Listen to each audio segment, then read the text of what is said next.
Hello and welcome to the BNB show. My name is Brandon. That's Brendan over there. And we're here today to break down this Seahawks loss. As Brendan says, it's never fun to break down a loss, but unfortunately, it is what we've got to do when we do a Seahawks channel, especially this particular year where we've got quite a bit of losses to kind of break down. So we're going to go through this a little bit. We do have some injury news to discuss, but right off the top, I just want to say, hey, what's up? How you doing, Brendan? I'm doing good. I'm doing good. Things just trying to get to the end of this year and seeing what's up. Yeah, it's at that kind of point a little bit, isn't it? There still is, of course, an outside shot at the playoffs at this point, but it is certainly seems like a little bit, especially on the heels of this game, that our Hawks are running a little bit out of maybe potentially gas. You know, the tank's tapped, and it's just hearing the whoop-a-doo-da, whoop-a-doo-da, whoop-a-doo-da as it's running out. That's about right from your perspective of things.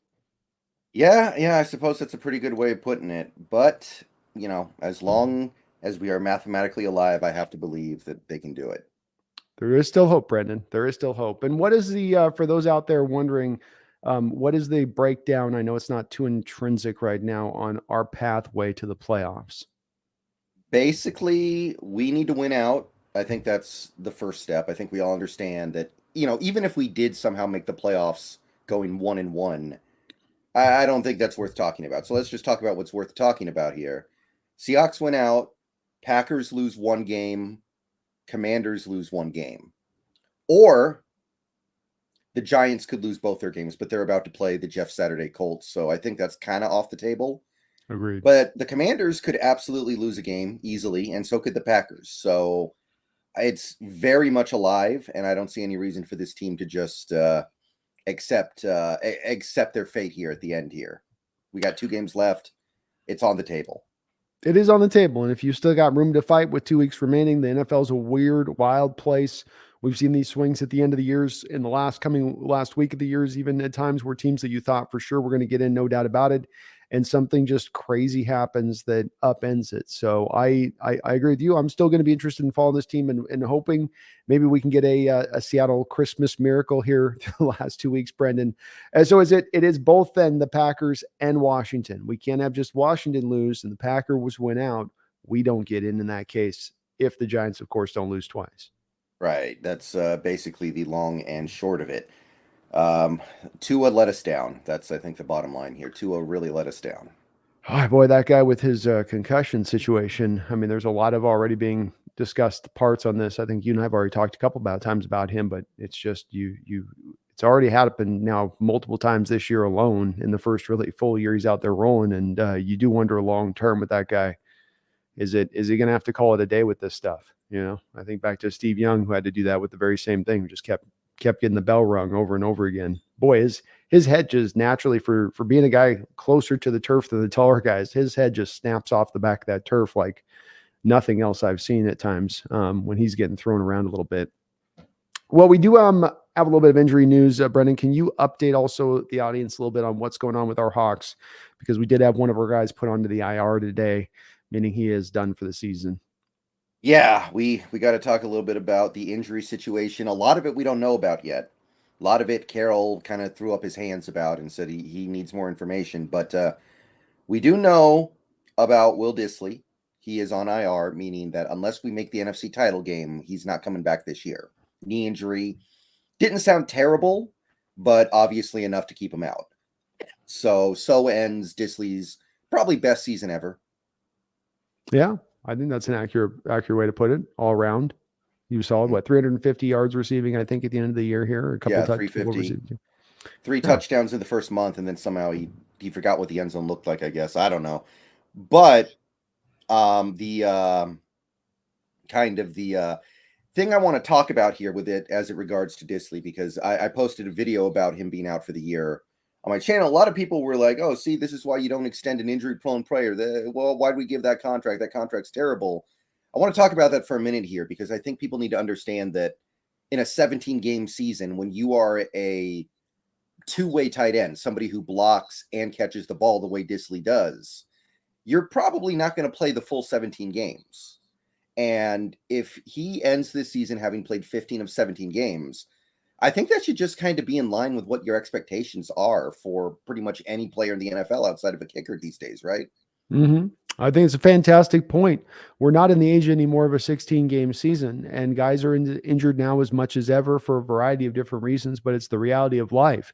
And if you are getting 15 to 17, then you should feel really good about that, especially if that guy is really helping your team out to win football games. And with Will Disley this year, you look at what he's done all the way around as far as helping this team out. And you really have to look at him all the way around. You can't go, well, look at his receptions, look at his yards. He doesn't equal out to 3 years for $24 million. It's everything he's doing in addition to those catches and you say missed the touchdown, but he's still making catches when you threw to him. He was still pretty reliable overall for Geno throughout this year. It just seemed like the tight end sets in general kind of got washed, Brendan. But I do think it's a great point. And I think if you really want to look at it, look game by game with this guy on the Pro Football Focus scores every single week. He was up there in the top 10, if not in the top 5 by their grades every single week. And the reason for that is because he's a good run blocker, good pass blocker, and he can catch pretty reliably as well. And they kind of like that over there, those analytical folks. Right. So, I mean, I'm all about calling out mistakes when this front office makes it. But I think people are kind of looking at this the wrong way. It's going to be rare, I think, going forward that you see any player play all 17 games in a season, especially once they're going to go to 18 games, right? We all know. Oh yeah. So they're angling for it, and it's going to be as much as anything, Brendan. Lack of injury, it's going to be because of the way that they manage the players, because they're going to look at it as a multi-year view. I think as much as anything, by the sounds of this, I have a little bit of suspicions it's going to be the same thing with Abraham Lucas, though we don't know, which is he probably had something that was kind of bothering him in his knee, and they're looking down the home stretch of the schedule, and they're going like, okay, we could maybe get in the playoffs, but the team's just not ready. So why push it with any guy? If we have any guy on the line that needs to go get surgery or go get taken care of, just go get him taken care of. Let's not mess around. Let's not try to, force them through and do damage long term. If we can prepare them better for a year where we're ready to really go for it at that point. Would you say that's a fair way of kind of looking at maybe what this is happening here a little bit?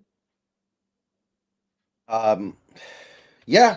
Yeah, I also think it's just an instance of, back in the old days, players would play through these injuries, right? Mm-hmm. Yeah. Where they'd be like, oh, you've got this injury. Oh, well, get back out there, keep playing. You don't see that as much these days because when you do that, look what happened to the Dolphins when they tried to force Tua out there. It's a much bigger deal now than it was before.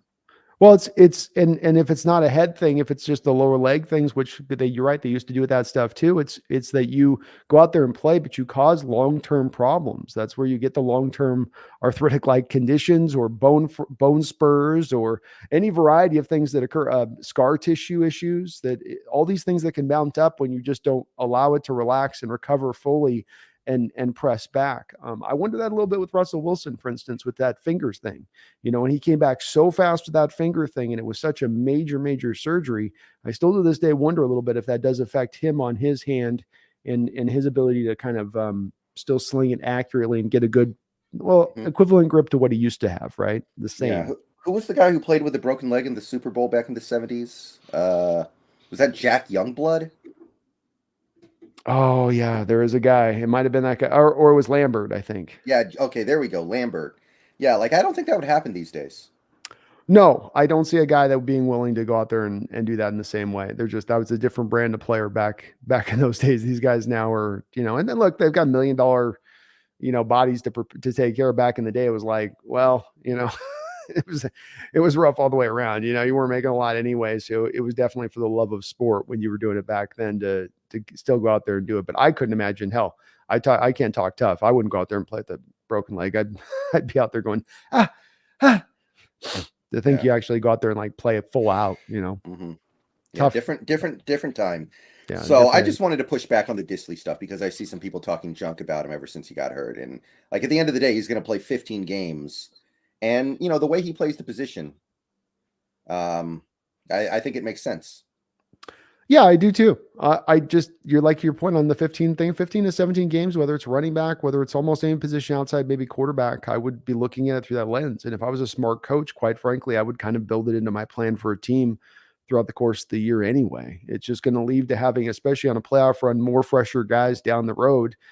I've kind of always offered that this is a little bit of why we've had in the past injury problems where we've had the most games missed or been one of the top 3 most games missed due to injury for years on end. And part of that, I've always thought that was purposeful, in that Carroll wanted to try to kind of get people prepared and sort of rested. And if he could give him an extra game, he'd give him an extra game, rather than being the old school coach like you just talked about, who would push the guy out into action, because he was always looking towards the long term of the season with it. And I got to give Carroll credit on that thing, because I think that was a smart approach from him in certain respects. You haven't had to do it this year, I think, because the injuries just haven't been as much a problem this year, have they? Yeah, I think so. I think that's a pretty accurate assessment. It hasn't been that bad. Are you you're still I still feel pretty good about the Disley deal. You feel good about the Disley deal as well? I feel okay about it. I don't know about good, but I think he's done enough. I think he does enough when he's in there. He's actually had 3 straight pretty clean years in a row when you think about it. Like, he missed 2 games last year because of COVID, I think. Yeah. That's different. So, but the year before he played all 16, and last year he played 14. This year he's going to play 15. I can live with that. Me too. I completely live with that. Perfectly happy with that. And I think he's giving you good value when you look at the overall. Don't look at just the catches, touchdowns, is looking at overall blocking value out there. Somebody would have given the contract if we probably didn't, I would estimate. Apparently Denver was. Apparently it's been reported that Denver gave him that offer and we had to match it. Oh, that makes sense then. So it completely adds up at that point. And I think it's going to be good. It kind of went off the tracks, like you mentioned about the 3 touchdowns, the 3 tight end set in particular. The 2 tight end sets were really effective early on in the year, and they lost their effectiveness as the season went on to a degree. Though all the tight ends were pretty steady throughout, the production just kind of fell back a little bit in both the run blocking and in the pass catching element of things, as much because they didn't feature it into the second half of the year. But I do hope that they try to build on that into the future, Brendon. That was a big part of this year's offense that I thought was unique and helpful as we go forward. We're going to be down to 2 tight ends I don't think they're bringing Mabry up. I think you're going to see only 2 tight end sets through the next 2 games. He could be a game day promotion, right? Because we only have 2 games left. We haven't promoted him once this year. He could, but because historically when you've used the 3 tight end sets, you've done it because you do it with the 6th offensive lineman. You haven't tended to do it with the 3 tight ends because you haven't trusted your talent enough with that. I don't know if they would trust Mabry enough. And I heard Bo Melton is being elevated off of the practice squad. No, he's been poached. Bo Melton got poached. Poached. Yeah. Jeez. Yeah, the Packers snatched him up. I know. Well, bye-bye, Mo. Should have cut Eskridge and picked up Bo. And put Bo on the active roster, I guess, right? Seriously. Well, at least with Bo, I don't know what I could maybe be getting. I know what I'm getting with Eskridge at this point. Yeah. No, I mean, it is what it is. Well, maybe they do it then. Maybe they go to Mabry. I thought with this, they would probably just slide into more 2 tight end sets and less just kind of bail on and go wide receiver heavy with it. But hey, we're also light on wide receivers too, right? Lock it out. Eskridge out. Looked like Goodwin hurt his hand last week. So I mean, who knows where he's at exactly? You're kind of lean here on suddenly very lean on both positional groups a little bit. And what about in Abraham Lucas right now? We don't have anything that we know about going on with him. That situation. Yeah, we don't know about Lucas. It seems like Goodwin will be okay. There does seem to be some expectation that Lockett will be back for this week, but it's too early to say for sure. Okay. Yeah, and I do have a feeling with, like I said earlier with Lucas, I remember back in training camp, Carroll was asked about him getting a day of rest, and he said, well, we're just managing something in his knee. And part of me just goes to thinking a little bit about, okay, he was already kind of managing something in the knee at that point early on in the year. And now you're kind of that point where, okay, we Kansas City lost.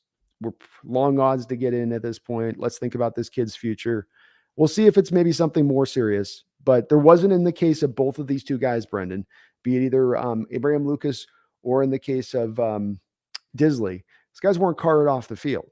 They weren't, as far as that goes. So I do have a little bit of faith that these aren't going to be super major things. And that was the only thing as far as that, right? That was our only injury. Joey Blunt, but he's obviously just a special teamer. And Travis Homer only played 1 snap and then pieced out against Kansas City, but so we don't know what's going on there yet. But he can't catch a break this year. No, he's been pretty beat up throughout his time here. It seems like he's another one of those backs hit by that Marshawn curse that just, they got to go visit the voodoo lady and get a chicken and all that type of stuff, I guess, find some fix out there because he's just every year, he barely gets touches and still ends up getting beat to hell somehow or another. Yeah. So, Big Patty Daddy with two $2 donations. You doubled it, Big Patty. I must have had accidental on that, but I appreciate it nonetheless. But I hope you're doing good, Big Patty. What's up, man? Thank you for the $2 dono. Big Patty. Appreciate you. Thank you for the double down. We're having a great night out here, even though we are coming off this loss, Brendon, which takes me around to the subject at hand. It's not the funnest one to talk about, but one that there's still some stuff to, I think, unpack here, especially with the viewpoint of into the future. Our Seahawks fall to the Chiefs 24-10 on the road at Arrowhead. Neither you nor I, when we looked at this game, when the schedule came out, went, "Ooh, we got this one." That was a pretty fat L you drew in there, and it has remained so. Training camp, even when you probably the early run this year, you went, "Well, we're probably not going to get the Kansas City game." I say nothing of the team not playing its best. Do you pass this to that point of things with this is just kind of, we knew they kind of outclassed us. They're on another level. We're on the road, frigid conditions. Is there some of this that's still built within the team not playing well? A bit of both. I mean, you got to try to learn something from every game. Even if you don't expect to win, you still got to analyze everything that happened in that game and try to at least learn something from it. Try to see if there's a silver lining here. Because, there's a silver lining. I think our young players played really well in that game overall. I think some of our best players in that game were the young group. And you're also trying to learn what the issues are, because I'm starting to see some real problems in the process of this offense. And just because we didn't expect to win this game doesn't mean we can't try to learn something from it. So, yeah, I didn't expect to win. It went kind of sort of the way I expected in terms of final result, but I'm still trying to figure out what I can take away from it. And I can take away some good and some bad. Yeah, I feel very similarly on it. It definitely is a game that I think we got some warning signs. I'm glad you're pointing to the offense. There's definitely some issues there. Obviously 10 points, but I think you're going beyond just the output of production here. It's more of stuff you're seeing probably. And it felt like to me a little bit too, like, I know the score's somewhat closer with 24-10, but it did feel to me like a little bit the Chiefs sort of kind of took their foot off the gas a little bit throughout the middle of that game, rather than the defense did kind of step up to stop a little bit midway through, but it didn't feel like once Kansas City just kind of decided, all right, let's go score a touchdown, 2 passes to Kelsey, and it's, good night. Well, I think Kansas City played kind of sloppy on offense. I don't think they necessarily had their foot off the gas pedal. Like, they dropped a lot of passes, and so did we. And I think you have to take a look at the conditions. Yeah, I think you have to take a look at the conditions and say that affected the game. But I think you're right to a certain extent. Like, yes, the defense did play pretty well in this game, but it's hard for me to say. Like, I'm kind of like the same place where I am after the 49ers game, where I was like, the team played better, but did they rise to the occasion? Did they meet the moment? Not really. They just kind of played good. They didn't rise above. They just did their job adequately. Like, the run defense was a lot better in this game than it's been in about 2 months. The run defense was actually good, maybe you could say that. There was a little bit of pressure on Mahomes. It was a little bit better on that front. I liked it. But I'm just, it's hard for me. There was an opportunity to actually go win this game on defense, maybe, and they just couldn't do it. Yeah, I again, it's, to me, it felt like there was a decent stop in the run for the most part. Though I think it stands out again where, when a team runs on you, they always, even if they're not hitting the 4.5, 5 yard mark, they're always getting yards every carry almost. Whereas opposed to, they showed a graph in this game. I think at one point it was like Seahawks had 2 tackles for loss, while the Chiefs, I think it had like 8. Or something like that in the game, conversely. Yeah. I mean, I'm definitely more down on the offense looking at a stat like that. We'll talk about that in a second, though. But yeah, no plays in the backfield. I think the bottom line is the defense did as well as you could ask. On the road, frigid conditions that, like you said, did impact more the offenses probably than they held back the defenses. But nonetheless, that's an uphill climb for a defense to keep a team like Mahomes under 30 points, maybe the best offense in the league. So it's definitely not a day where we're going to, I think, pick necessarily on the defense. I do think that drive there with Kelsey, that's kind of my thing with that, where I think like they just kind of knew anytime we want to go to this, we're just going to hit the seam route up with Kelsey or cross with Kelsey. We'll attack Jordan Brooks, bing, bam, boom. And they just kind of did bang, bang, two straight times going right at Brooks, kind of like very purposefully. It felt like a little bit to me. Again, I worry with him a little bit long-term, Brendon, and seeing him in coverage where teams are just, the word's out on the street now. Mhm. What is his counter? It's like Jared Kelnick can't hit in a curveball in baseball. You're like, okay, they know you in zone coverage are going to be a little bit of a liability. How can you fix this at this point going into fourth year next year? Is it fixable? I think the answer is definitively no. I think Jordan Brooks is what he is in coverage. He'll never be good at it, and that puts a pretty low ceiling on him as a player. I do believe he will be much better in things like run defense if you get him a better defensive line in front of him. Agreed. But that ceiling is just never going to be that high. And the only way you can make this work is if you put him in a situation where he doesn't have to be in coverage that much. I'd like to see blitzing him a little bit more than we are right now. I think that would help. I'd like to see some more maybe QB spy stuff. We do that against some teams, but maybe not as much as we should. Mm-hmm. Like you're gonna have to get creative here to make this work. But more than likely, I think you're just gonna say, next year's his fourth year. I'm gonna play that fourth year out and then see you later. Yeah, I definitely think we can say at this point it's not and they have to decide this offseason, folks, of whether or not they want to do the fifth year option. This is the offseason to decide that. And it's guaranteed if you decide it. And it's about, I think you said 12, 13 million or something, was the cost if you wanted to do Something it. like that. So Yeah. yeah, they probably roll out. I do think he comes back, Brendon, because it costs just as much to keep him as it does to offload him. You're not going to do that just for the sake of doing it. But I do think you see those two plays on this kind of game after a year of a lot of these plays and these moments where he's definitely been picked on. And you go, it sucks because there is some good stuff he has to his game. I mean, look, he's a very great tackler. He can provide some thump from the middle linebacker position. He's really fast. I agree with you on the blitz thing. Something that stood out to me in watching Bobby Wagner blitz this year, Brendon, and him getting 5 sacks, a career high as a blitzer now in his 12th season in the NFL.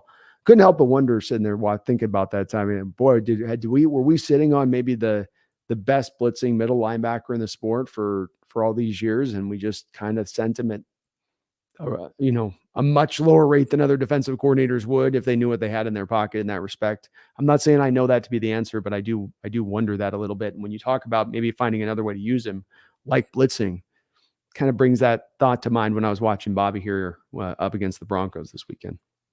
Yeah. I mean, again, I can't help but wonder if Jamal Adams didn't get hurt, would we have seen more exotic blitzing? Maybe Jamal, but also maybe other players get involved too in a way that we just haven't seen.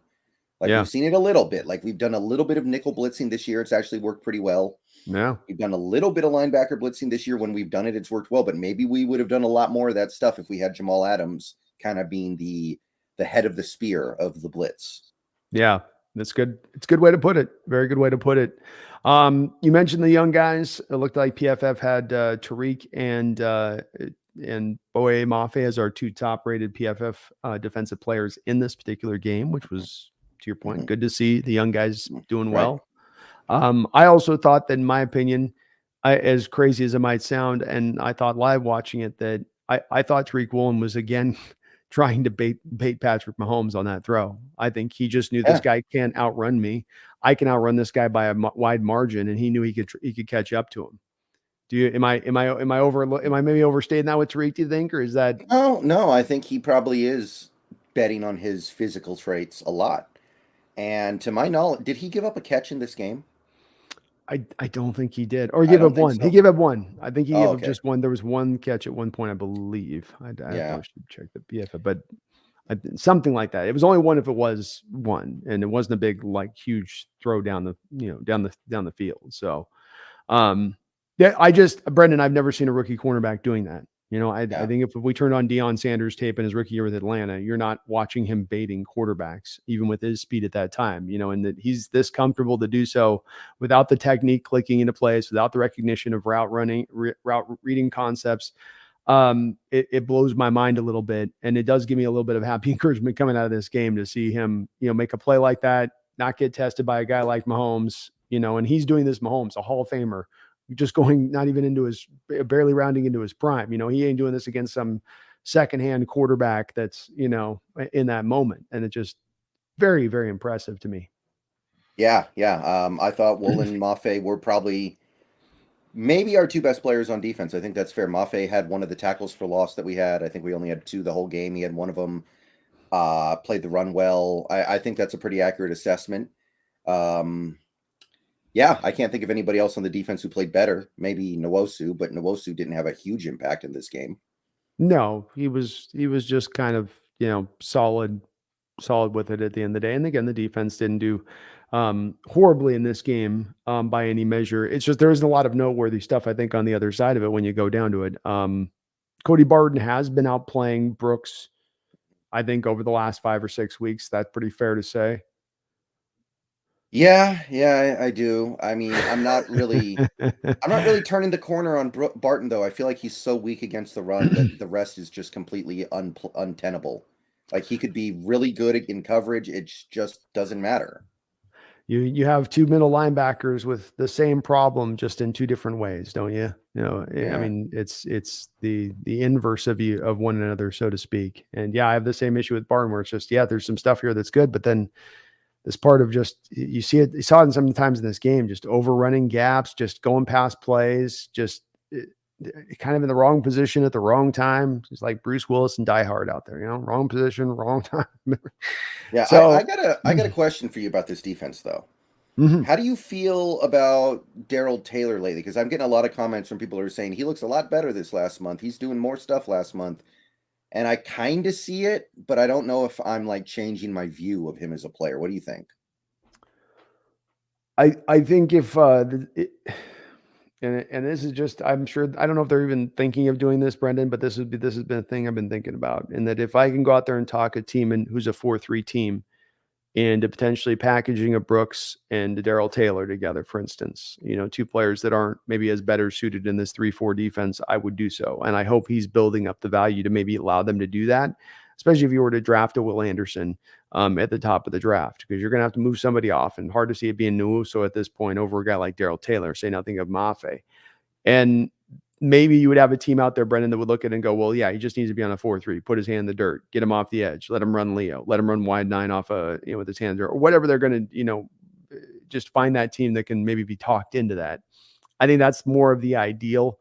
I don't think Daryl Taylor's, and it has improved, so the people aren't wrong. There has been a slight improvement, but he's got a long way to go as far as a run stuffer goes. And as a guy that's just a specialized rotational pass rusher, he doesn't provide enough consistent pass rush wins, where that stat's like that stat, Brennan, where they say if you get the pass rush under 2.5 seconds, you get a pass rush win, essentially. He doesn't get enough of those quick things. When it happens, it's great, but it's just so very inoften. And there's no run. I don't think the run defense is going to come forward with him. I just think it's like with Mafe. He's already coming out the gate solid in the run defense, so he's starting from real solid place. Taylor's starting in the run game from a place of just being like paper mache at times in the run game, where he can't hold the line, he can't set the edge, he can't, drive past and get through. He just kind of gets ragdolled a little bit. And I don't know how maybe that does improve into the future with him. And it's good to see him taking at least steps. You look at the PFF grade. I think, but to my eyes, it has been better a little bit with some of the stuff, but he will still get attacked, I think, going into the future a little bit in the run game, because it's Right. just not Well, as bad. here's the question though: is he negative value as a player or not? Because like he's going to be on his rookie deal next year. It's not going to be that much money. Do you think he adds enough value to at least justify that rookie contract, that last year of his rookie deal? I think what we have seen very, very clear over the last few years is this: regardless of them deciding they're going to blitz if Jamal's here or not, there are going to be a lot of times you're going to want to run front four with Coach Carroll team. And if we can acknowledge that's going to be the case, or even that it's going to be a case at a high propensity, higher amount than anything else, than blitzing or anything else, then you and I have got it. I'm sure I want to see if you agree on this. One of the big issues that's continued to plague this team for years now has been a lack of investment into a viable pass rush every single off season. And we did it again this offseason once again. And what it requires, Brendan, is more than adding just the star quality. It's having the depth, to me, to having the rotation, because a good modern defensive line is not built on having star power. It's built on having a rotation that's strong all the way through. And that's what we did in 2013. And I think that's what they're trying to kind of angle for. So when you talk about keeping Taylor, I'm willing to do it as a rotational guy. I don't think that that's at his best value to us, Brendan. That's why I say I think we'd be better to see if there's a team out there that throws you a 3rd round pick or a 4th round pick that can be talked into something like that for, because is his 15 snaps he gives you a pass rush worth then holding on to versus take a pick, understanding maybe it's not, in the best place if they can get that. I think they would be open to doing that because I think that it's much like a Jordan Brooks in a coverage or Cody Barton when it comes to, his issues in the run game and getting blocked up and not getting off blocks, not locating the ball, sometimes getting overrun and play. Like, stuff's probably not going to change, I don't think. What do you think? Yeah, I agree. I kind of suspect he is what he is just because he's not super young anymore. He's 25 and a half or something like that. Mm-hmm. So I don't think there's a lot of room for him to get better as a player. I'm okay either way they want to go with it. But do you also agree they need to, if they got to acknowledge within this defense that there's a quick failing that doesn't require any schematic change, that's totally what a lot of people are talking about, which is talent, but which is something that they've just been they've overlooked now for years, right? We had the Ziggy Ansah, LJ Collier off season, right? Where that was your crown jewel of your pass rush going into that next year, or the Benson Mayowa, Bruce Irvin off season, where you said, okay, we're going to lose Jadeveon Clowney, but we're offsetting it with these two guys. And so it'll be, they had actually more sacks comboed than him. So it'll be better. They've kind of kept going down this bridge and they don't quite want to cross it. And that, to me, if you're not going to be a blitz heavy team, fine. That's cool. I get it that's just kind of not in the way they want to run their defense, but then you got to have the front four guys to get it done. And that takes more than just one or two guys. It takes more than just the starters. You got to have if he can at least provide, then there is some value from him. But I can't see him, Brendon, as ever he doesn't strike me as a guy that's going to get to like 10, 11 sacks a year type guy. Like his top end to me at this point, rotational 7, 8 sacks a year. That's kind of your best case scenario, probably of a Darrell Taylor type. I mean, he could be like Jason Babin, who had 16 sacks one year, and all the Eagles fans still hated him because he was so bad against the run, it didn't matter. Yeah, no, I might be like that. Sacks are are a thing that can go. A lot of other factors can be at play with that than necessarily you just being awesome. He'll never be like a league leader in pressures like Uchenna Nwosu was earlier on in the year. He'll never be that kind of guy because there's just too much boom or bust to his pass rush approach. And when it's bust, he gets swallowed up like a black hole has eaten him alive off the edge as far as the tackle's concerned. And there's not a lot of places for him to go. He just gets kind of bear hugged and he's kind of stuck. But when he goes past, man, it looks good when he flies by and he gets low and he bends that arc, and it looks good when he rolls with it. I can understand why that might get some people going, wait, look what he's doing there. If it just can retap into keeping to do that a little more consistently, then it'll be a little bit better.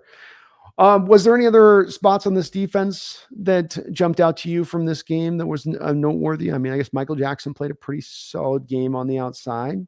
Yeah, he did okay. Well, let's talk about this safety rotation that we utilized with Tabor and Abram. That was interesting because I thought we would see more Tabor in this game, but I think we ended up seeing more Abram. Yeah, I think it's because Kansas City was showing some of their hand to the running, and Seattle was guessing they were going to try to run a little bit more and trying to lean Abram in for the run. Like, this is my guess. See what you think. You bring Abram in for when you got known run situations, and then you try to swap out Tabor when you know you got passing situations. Right, that's what I was thinking. Yeah. So so they probably, with the Kansas City watching the tape recently on our Hawks, going, okay, this is the blueprint to beating the Hawks this year. Just keep hammering the run game. Seattle probably was trying to counter and go, okay, you're doing that, then we're going to do this, and we'll bring Abram in to help the running game. I admittedly wasn't concentrating as closely on him. What did you think to your eyes? It looked like he had one play where he kind of missed a play and it got field a little bit, but aside from that, I don't remember him jumping out to me too much. I thought, watching the game, I thought they both played fine. I know PFF hated both guys, but I don't really trust PFF on safeties. Like they get stuff so weird. Like, I think last year they had Jesse Bates as being one of the worst safeties in the league. They always say Quandre Diggs is like barely league average. So I don't really trust them on safeties. They seem to do okay. Abram had the one pass breakup on third down, I think, to either Kelsey or Watson, which was nice. Was that Tabor? Was that him? Oh, I thought it was Abram, but maybe it was Tabor. Either way, I mean, when you're losing Ryan Neal, who might be your second best defensive player this year, it's hard to replace, and I think they actually did an okay job on it. I did too. I was pretty impressed with them. These guys are just filling. Abram just got here. Like you said, you're down to your third, fourth strong safety, depending on where Blunt was going to fall in that pecking order. They held up okay. I mean, you kept the Chiefs to 24 points. Guys were pretty solid along the way. So I I agree. Nothing stood out. It was no real bad. Just there was that one player, everyone, I think, missed a tackle on one spot, but he was fine. I thought he was all right. Well, let's flip this then over to the part that's probably even less great to talk about, which would be the offense. We got one donation though here. Let me acknowledge this. David Pugh, thank you for the $20 donation. My goodness, David, coming in hot. Thank you, man. Appreciate you, brother. Says, I'm beyond intrigued about where this team is going to go in the next 3 to 4 years. But this team is dangerously thin at wide receiver for a team that is in today's NFL with the weapons these Super Bowl winning teams have. You've got to address it in some way. I've got some thoughts on this too. Where are you standing on kind of the priority list right now on wide receiver? A week or two ago, I made a video about what the Seahawks could do with their native first-round pick, which looks like it's going to fall in the early teens, maybe even a little higher than that. Mm-hmm. I think it sits at 12 right now. And one thing that I proposed was wide receiver, and a lot of people were like, no way, we can't use a first-round pick on a wide receiver. But I look at a game like what you had against Kansas City, and it just exposes how you have no depth. A Lockett goes down, and your first answer is a guy who wasn't even on the team 2 months ago.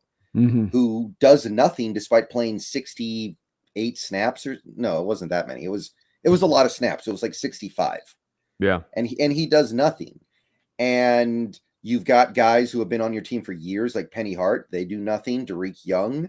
Now, I'm not hating on Derek Young because he's a rookie, but he did nothing too. And it just really exposes how your depth goes off a cliff pretty much immediately. And obviously, Dwayne Eskridge is out, but I think you kind of got to cut your losses there at this point.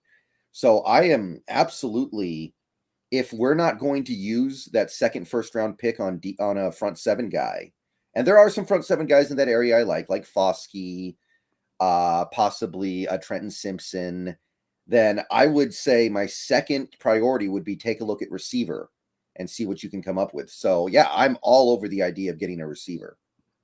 Well, thank you for the $20 donation again, David. You're awesome for that. And I know it'd be great if maybe me and Brendon could go head to head on this one, and I could argue a little bit more thoroughly in the opposite direction. But as I sometimes do with certain things, I can start out a certain way of thinking on a process and then arrive somewhere else as we get along the process, just kind of giving it more thought.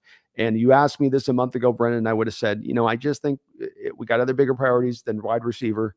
We got to address those things desperately. But at the end of the day, all of the points that you just raised, I think, are completely valid, and valid enough so that you have to make it a priority. And as much back to David's point on this, because wide receivers are that important in this day and age. This is why these guys are getting paid $30 million like Tyreek Hill. People aren't paying $30 million a year for safeties. So you pay this kind of money because the guys do matter that much in this modern NFL. Eskridge, I'm with Brendon on it. Maybe we're passing this kid off too early. I think we have a good reason to do so at this point with what he's shown us on the field and with his injury situation, which, by the way, is not improving anytime soon. You definitely, to me at this point, have got to be looking at wide receiver.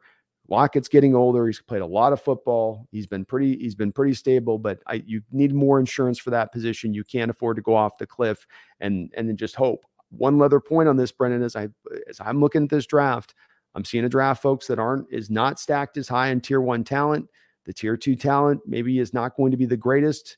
Me and Brendon were talking before the show a little bit about this, on how the NIL money might be impacting this a little bit in this draft, in this depth, and this quality. And I think you could very much find yourself into that second first-round pick, looking at a lot of guys off the board and being at positions of need where you're going, like taking a guy right there. But you have a wide receiver who is actually very highly talented sitting there instead. And I've said, I'm always a BPA guy. And in my best player available thing is I'm sitting with Quentin Johnson on the board, best receiver in the draft at that point with that second first-round pick, or maybe a Jordan Addison. I think my guy. Yeah, I went back and watched his tape today. Actually, I dove into his tape, so I've got him as kind of a cross between DJ Moore and Robert Woods. Yeah, I see a little CD Lamb there sometimes. Maybe not that much, but a little bit. The yak stuff with his yak ability and CD Lamb, I think, is kind of similar. I think CD is a little more of the angular, go up and really go get it kind of guy. And he's good in that respect, but that would maybe a little different. But look, they're going to go in the very similar place. I do think he's probably a first round receiver at the end of the day. So it's all very closely pretty closely aligned. So David, I think we're both in the same boat on this one of being brought to this place of it. And I think very much if we're aligned to BPA, as far as that's how the philosophy goes for the team, they could be driven to that first round pick, making that selection at that point. Hard for them to trust much with what they've got in Eskridge going forward, and nobody else has stepped forward. Yeah, and we don't even have to talk about the first round. Like, we're going to be basically having a third first round pick at the top of the second, right? It's going to be like 34 overall or something like that. That's right. Yeah. So there's going to be a valuable receiver there. And let's say the Seahawks lose out. Let's say they get Jalen Carter. No, well, let me take that back. Let's say they get Will Anderson and Brian Breeze, or they get Jalen Carter and Isaiah Foskey.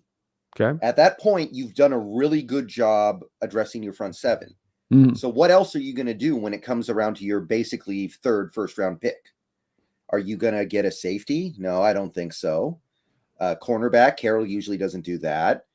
I don't see any offensive linemen that are worthy of going that high that you would take, because the top guys are all tackles. The only guard you could take is Osiris Torrance, and I'm putting a big red no sticker on him. I can tell you that. Yep. I don't think any centers are going to be worthy of going that high. Maybe Schmitz, but that's it. So at that point, it's like receiver starts to look pretty appetizing, doesn't it?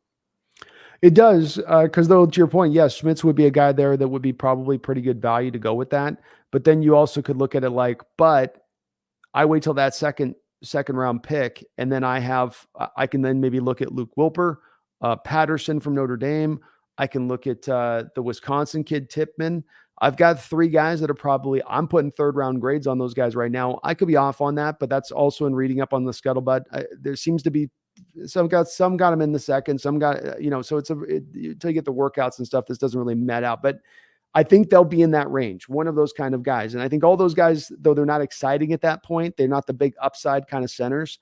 They would be stabilizing forces, and at least you kind of know what you're going to get.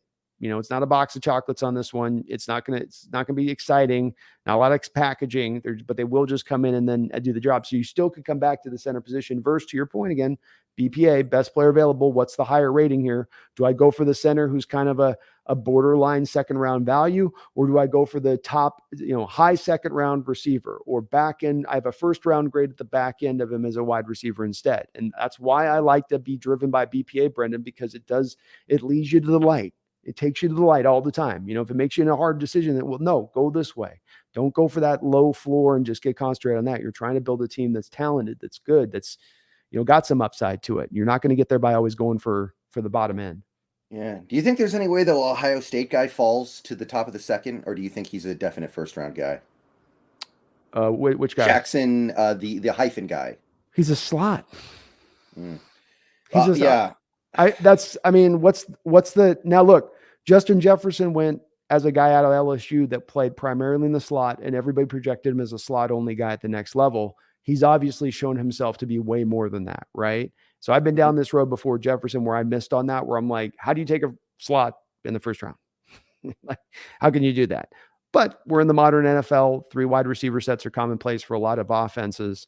It turns into a de facto starter at that point, I guess. Yeah. But it was both him and your guy Addison today were the 2 guys I was taking a long look at. And I'm like, okay, everything's here. It's all happening out of the slot. And he doesn't have top end speed. I think Jefferson's probably like was a 4.4 guy.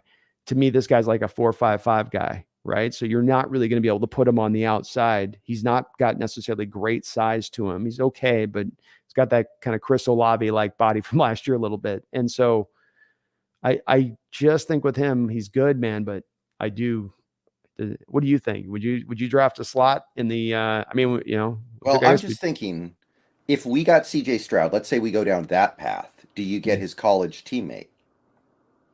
Is that something that you value at all? You could. Here's the other thing with Jackson. He's played 3 games this year. So yeah. That's why I'm saying, what does he fall? Because everything I've looked at says middle first rounder, but does he fall to the top of the second? I think he goes to the second. Yes, you're right. I think he would. No, I don't see a team going for a slot only guy who's only played basically 3 games his whole final year of college.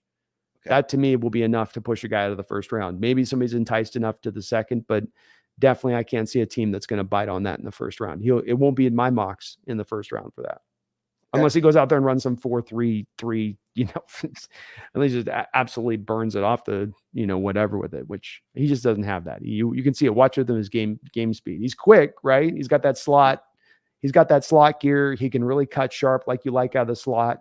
But, he's more like Bobby Ingram to me than he is, that's a deep one back, but he's like a little bit bigger. He's a bigger version of Bobby Ingram, basically, to me.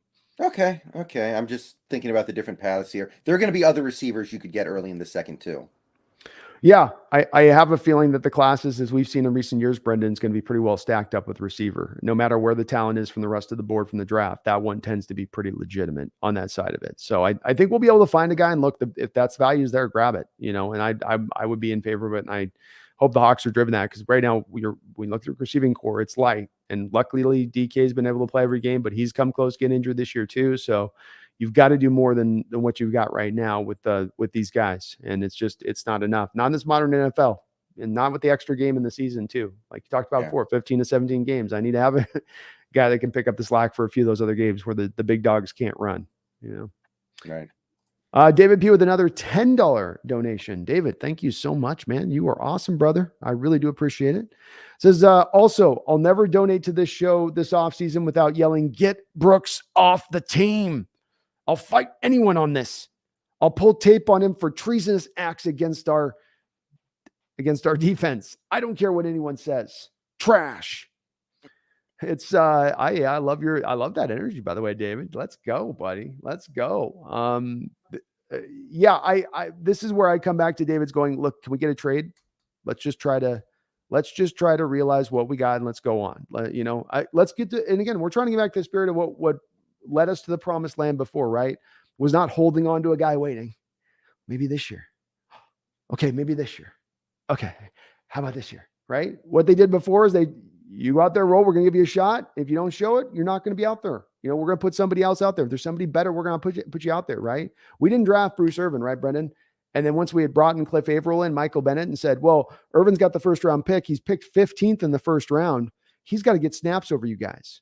No, Cliff Averill was better in the run, right, on early downs. Or you had Chris Clemens better against the run on early downs. So they were the ones out on the football field.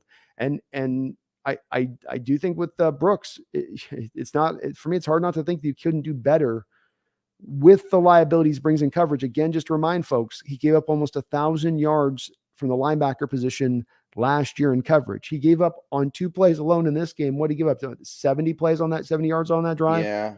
To Kelsey on just that drive, one drive. Yeah, I would say this year he's also been missing a lot of tackles compared to previous years. I've noticed. Yes, I agree. That part's gone back in his game. As I said, he's actually regressing, and he doesn't have the top end to be regressing like that.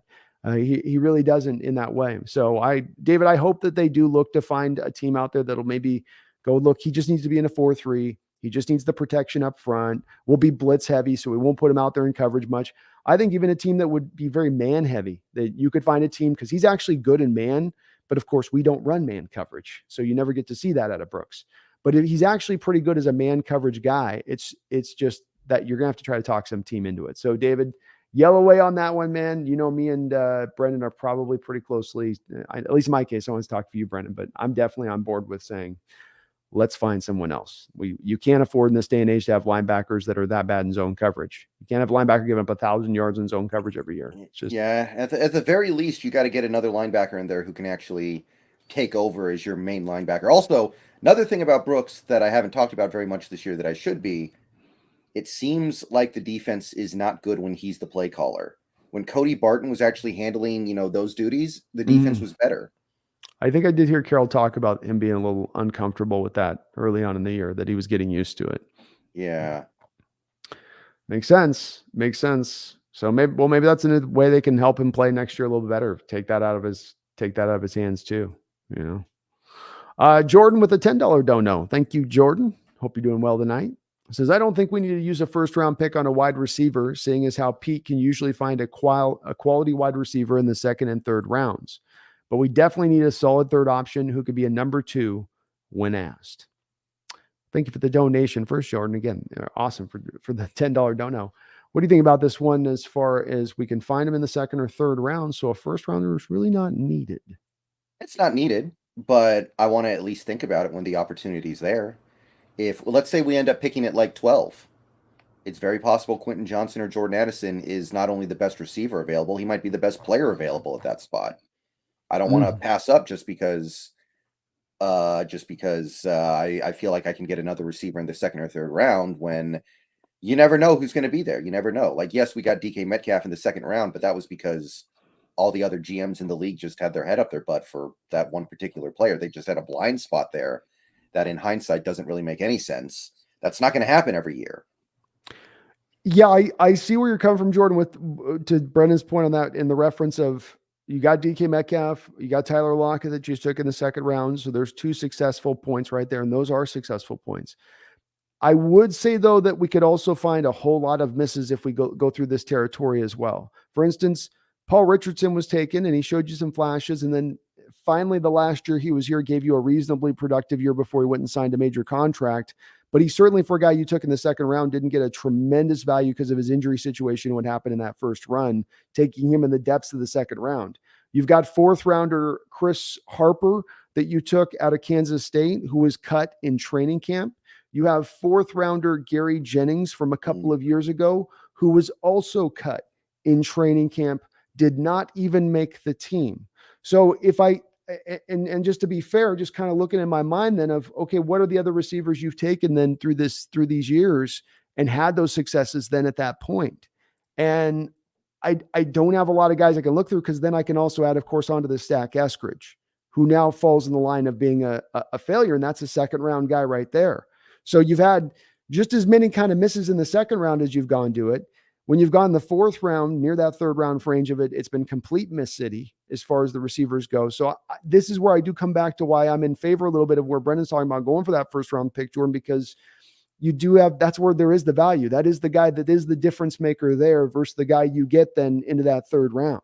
And I think last year's draft kind of showed this out as well. Look at the receivers that are producing and putting the yards up in this season. It's not third rounders, it's Olave's, it's Wilson, it's, the creme de la creme from last year's draft getting it done. Yeah, I'm kind of reminded of the decisions the Dallas Cowboys made a few years ago, where they had really good receivers coming off the 2019 season. They had Amari Cooper and they had Michael Gallup, two of the best receivers in the league at that point, I would say, especially given how young Gallup was.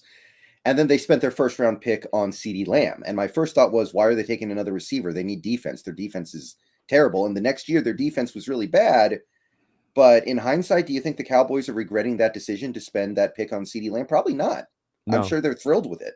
Yeah, I'm sure they are too. It was a devastating. Not only did they get him, by the way, to your point on that, they used those three wide receiver sets and really attacked then your third corner. You got your slot on CeeDee Lamb now. I'm going to put him inside. He ain't going to be able to hold CeeDee Lamb in there. And you've got to keep your other guys.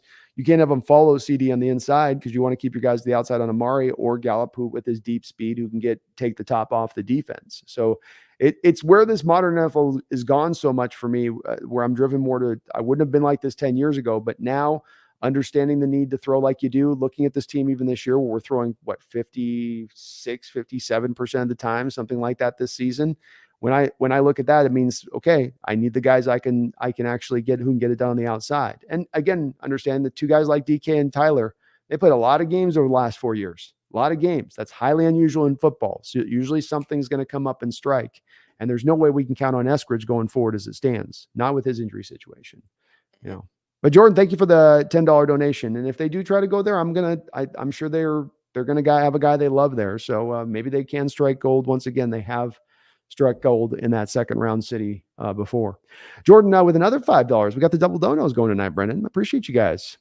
Jordan also says, we need to use Noah Fant out wide or in the slot more, and more vertical instead of these short out routes. Yeah, not a lot of seam Fant routes this season, is there? Those traditional tight end Gronk like routes where they run it right up the seam and then you hit it over the top. Yeah, I don't totally know what's going on there. I will say no one tight end in this offense is going to put up monster numbers or monster production, because they all split the load.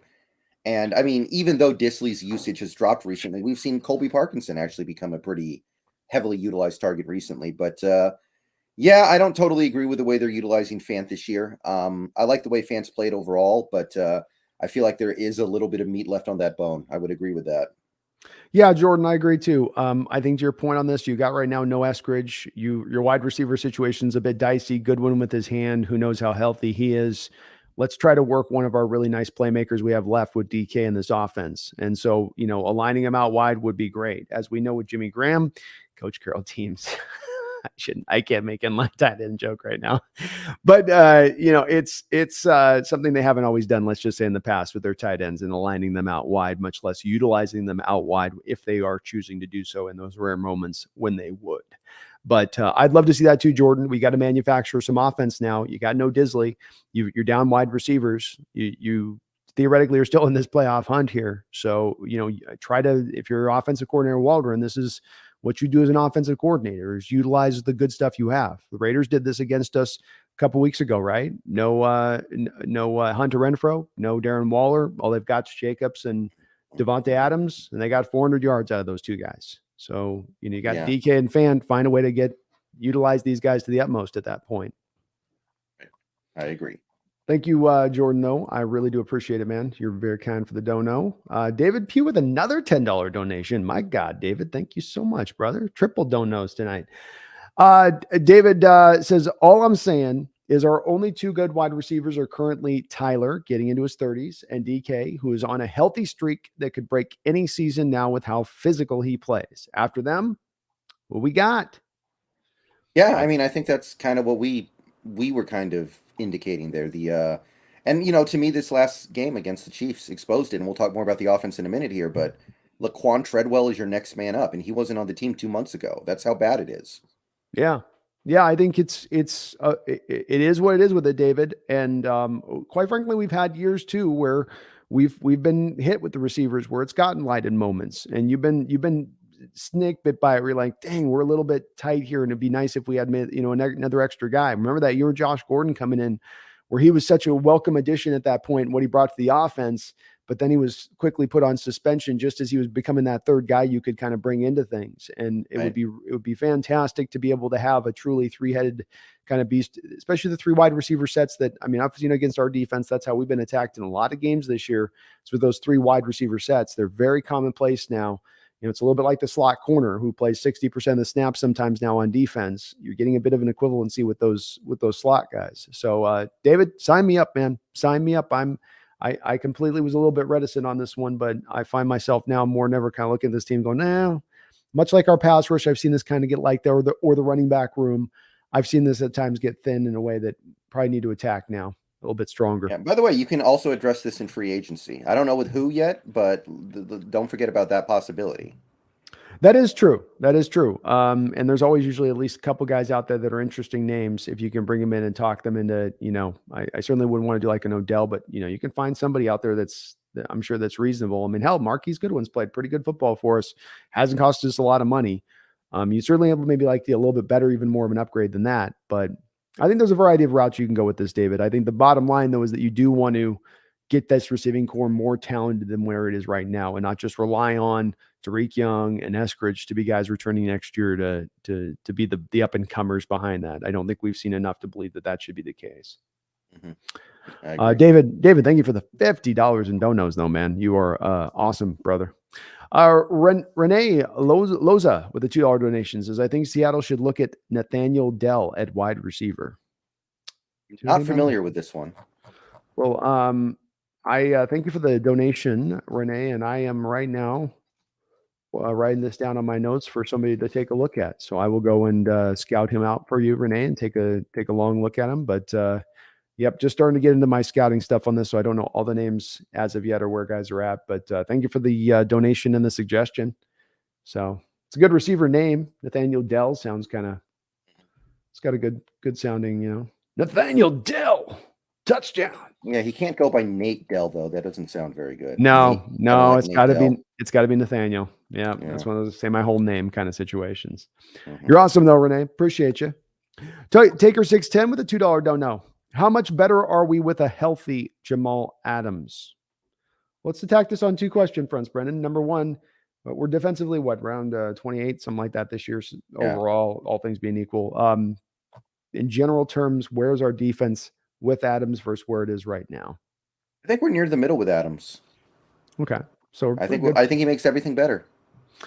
good 14, 15 spots. Okay. I like that. And then what about where we are from a win-loss record with Jamal Adams? I think we've got like, I'm gonna say like two or maybe even three more wins. Games in the NFL are close. They come down to one or two plays. Well, especially with the way that you've been strangled at times by the running attack of opposition, it would be hard to see a Jamal Adams team getting run on with him coming downhill from the safety position as he can. It feels like they would have been able to kind of hem that up a little bit better. I'll go 2 wins better, Taker. And I think that I would agree with Brendan. We're probably late teens, 20 versus 27. So we are better defensively by, a good, to me, 9, 10, 11, 12%. In 2 games, which would obviously have gotten us into the playoffs this year if he was here. So it's substantial in that way. I don't know if he'd be enough to get us get us on a Super Bowl run like path. That would be probably a bit far fetched to believe that he'd be good enough to take us there with the kind of some of the issues that are remaining there. Thank you though, guys, for all the donations. Appreciate y'all. We got caught up there, Brendan. Offensively in this game, we didn't get a lot, I think, here into this offense a bit, but let's kind of go through. We're not going to unpack a lot with this because I think we kind of the same issues that have been popped up in this game. Aside from the fact you were able to start to run the ball, though it took you into the second half to start to run the ball. It was a tale of two halves in so many respects, right? Where nothing offensively is working in the first half, and then running game goes, and you're getting a little bit going now. What did you see from this offense in this game? Was it more of the same? Was there big new issues with it? Were they cleaning some stuff up? Well, I mean, we did run the ball pretty effectively, but it was also not really the kind of running game you want against a team like the Chiefs. When you're playing the Chiefs, you want to keep your offense on the field and their offense off the field. So you want a running game that can go 5 yards, 5 yards, 5 yards, 5 yards. This was a Russian roulette type of running game, it felt like, where either it's like a 3-yard loss or it's a 10-yard gain. So while it was good, and I do want to say I think K9 played a great game, he's not healthy. There was one play where I think he would have been gone if he was healthy, but his ankle just wasn't agreeing with him. Mm-hmm. Excuse me. Yeah. But I think the thing on the offense that bothered me the most was some of our processes broke down in a way that I didn't really like. And I mean that in 2 different ways. The first thing I want to talk about, the obvious one, we had to waste 4 timeouts in this game because we couldn't get the play call in. This was something that we were really good at earlier this year. It seems like it's starting to break down a little bit where Gino's getting up to the line with 1 second left on the play clock, or he's taking so long to adjust the play call and the protection that he can't get the snap off in time. And that's really frustrating because that's something that I thought would be fixed this year. And for a lot of the year it was. And now in one game, you have 4 timeouts wasted because you couldn't get the play call in fast enough. Yeah, I agree. He's not looked as in control. It's probably a combination of Walter getting the play in late, but you're right. It's also Gino not looking comfortable necessarily, like he looked he was at so much at ease early on in the year with just coming up, see it clear, dun, dun, dun, dun, here we go. And now it's a little bit more like you're just seeing him he gets halfway, starts to make a read, and then he checks himself out of it, and it's almost like he's just not quite trusting himself a little bit in what he's seeing. Yeah, I mean, look, Saturday, I thought the offensive line outside of Cross was pretty bad. I don't know what PFF said about the individual players, but to me, the only guy who stood out as being good was Cross. Lucas got beat up before he got taken out. Forsyth playing out of position, of course, he's going to be bad. And the interior offensive line getting blown up on a lot of running plays. I get it. It's not a safe situation. It's not a fun situation for him. Life was hard for him in a lot of this game.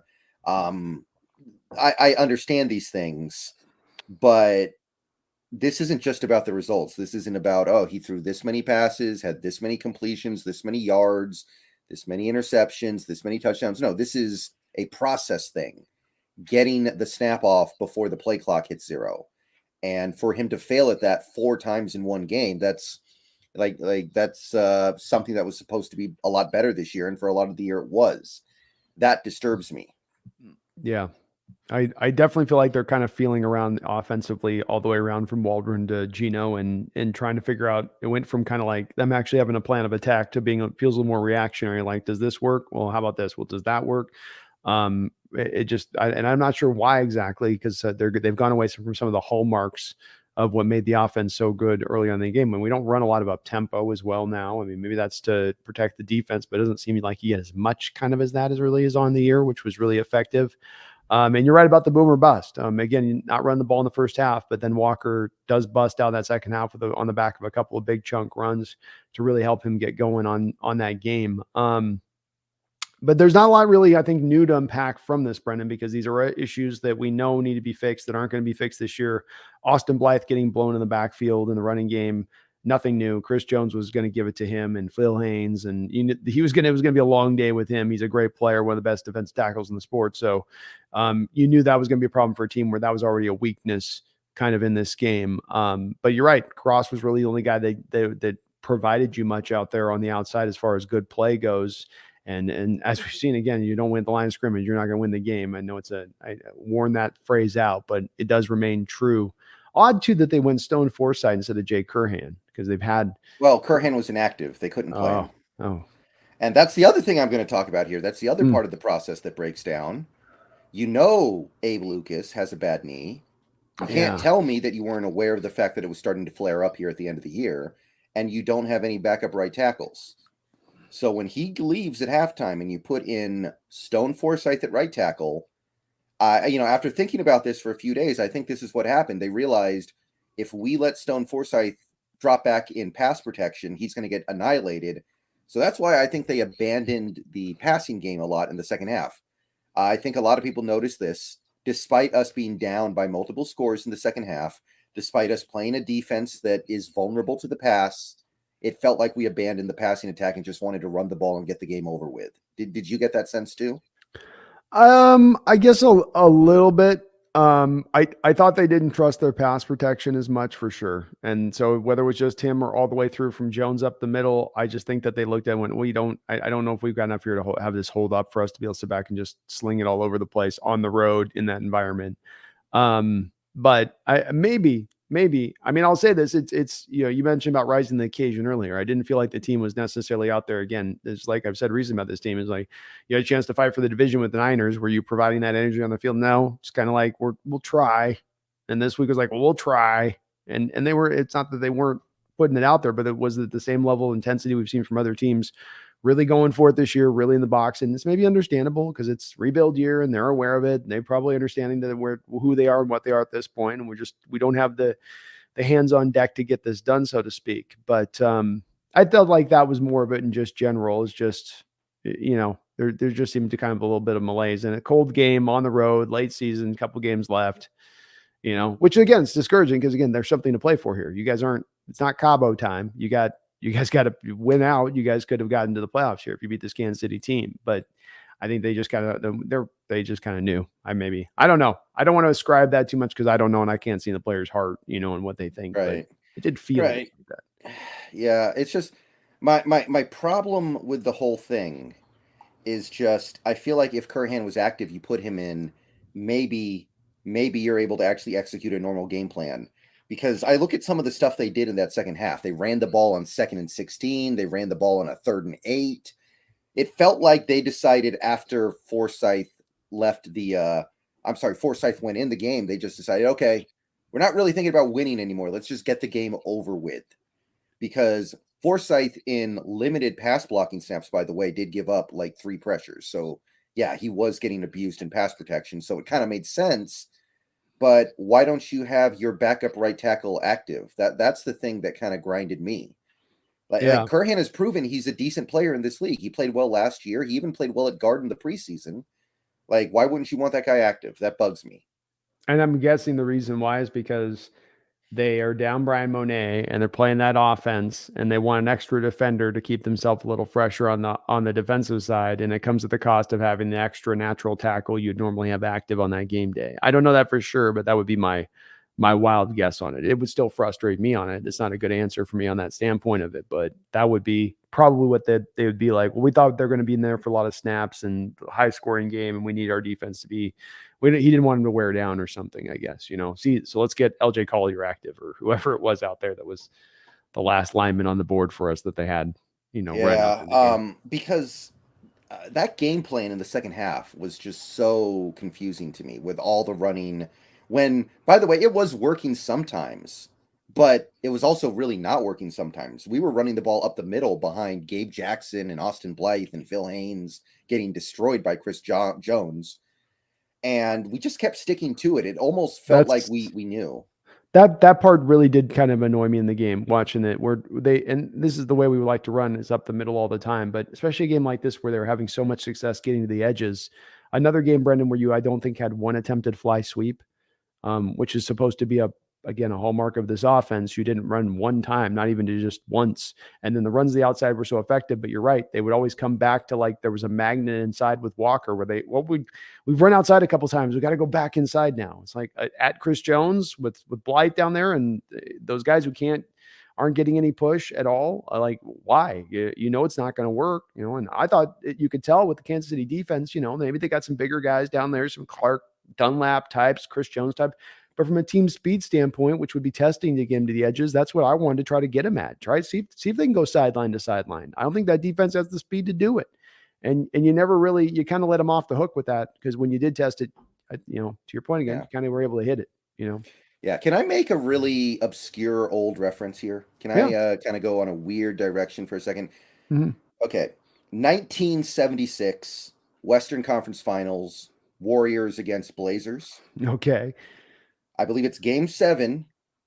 Rick Barry gets in a scuffle with a Blazers player. I can't remember who it was. Nobody on the Warriors steps up to defend Rick Barry. He's just kind of fighting Portland on his own. And by and large, that's because Rick Barry was kind of his teammates didn't like him very much. He was a great player. His teammates didn't like him very much, so they didn't have his back. They didn't have his back. Kind of like the offensive lineman not picking Wilson up off the ground after he got sacked against the Rams. Same kind of thing. Exactly. So it's game 7 of the Western Conference Finals. Rick Barry goes, okay, fine. If that's the way it's going to be, he stops shooting. And he just decides, I'm just going to pass the ball the rest of this game. I'm not shooting. And he barely shot the ball, but like twice the whole rest of the game.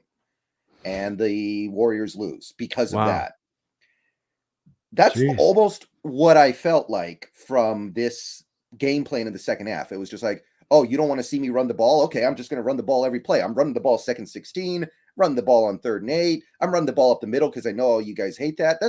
That's what I thought of watching that game. I know that's a weird place for your mind to go, but that's what that made me think of. It almost felt spiteful.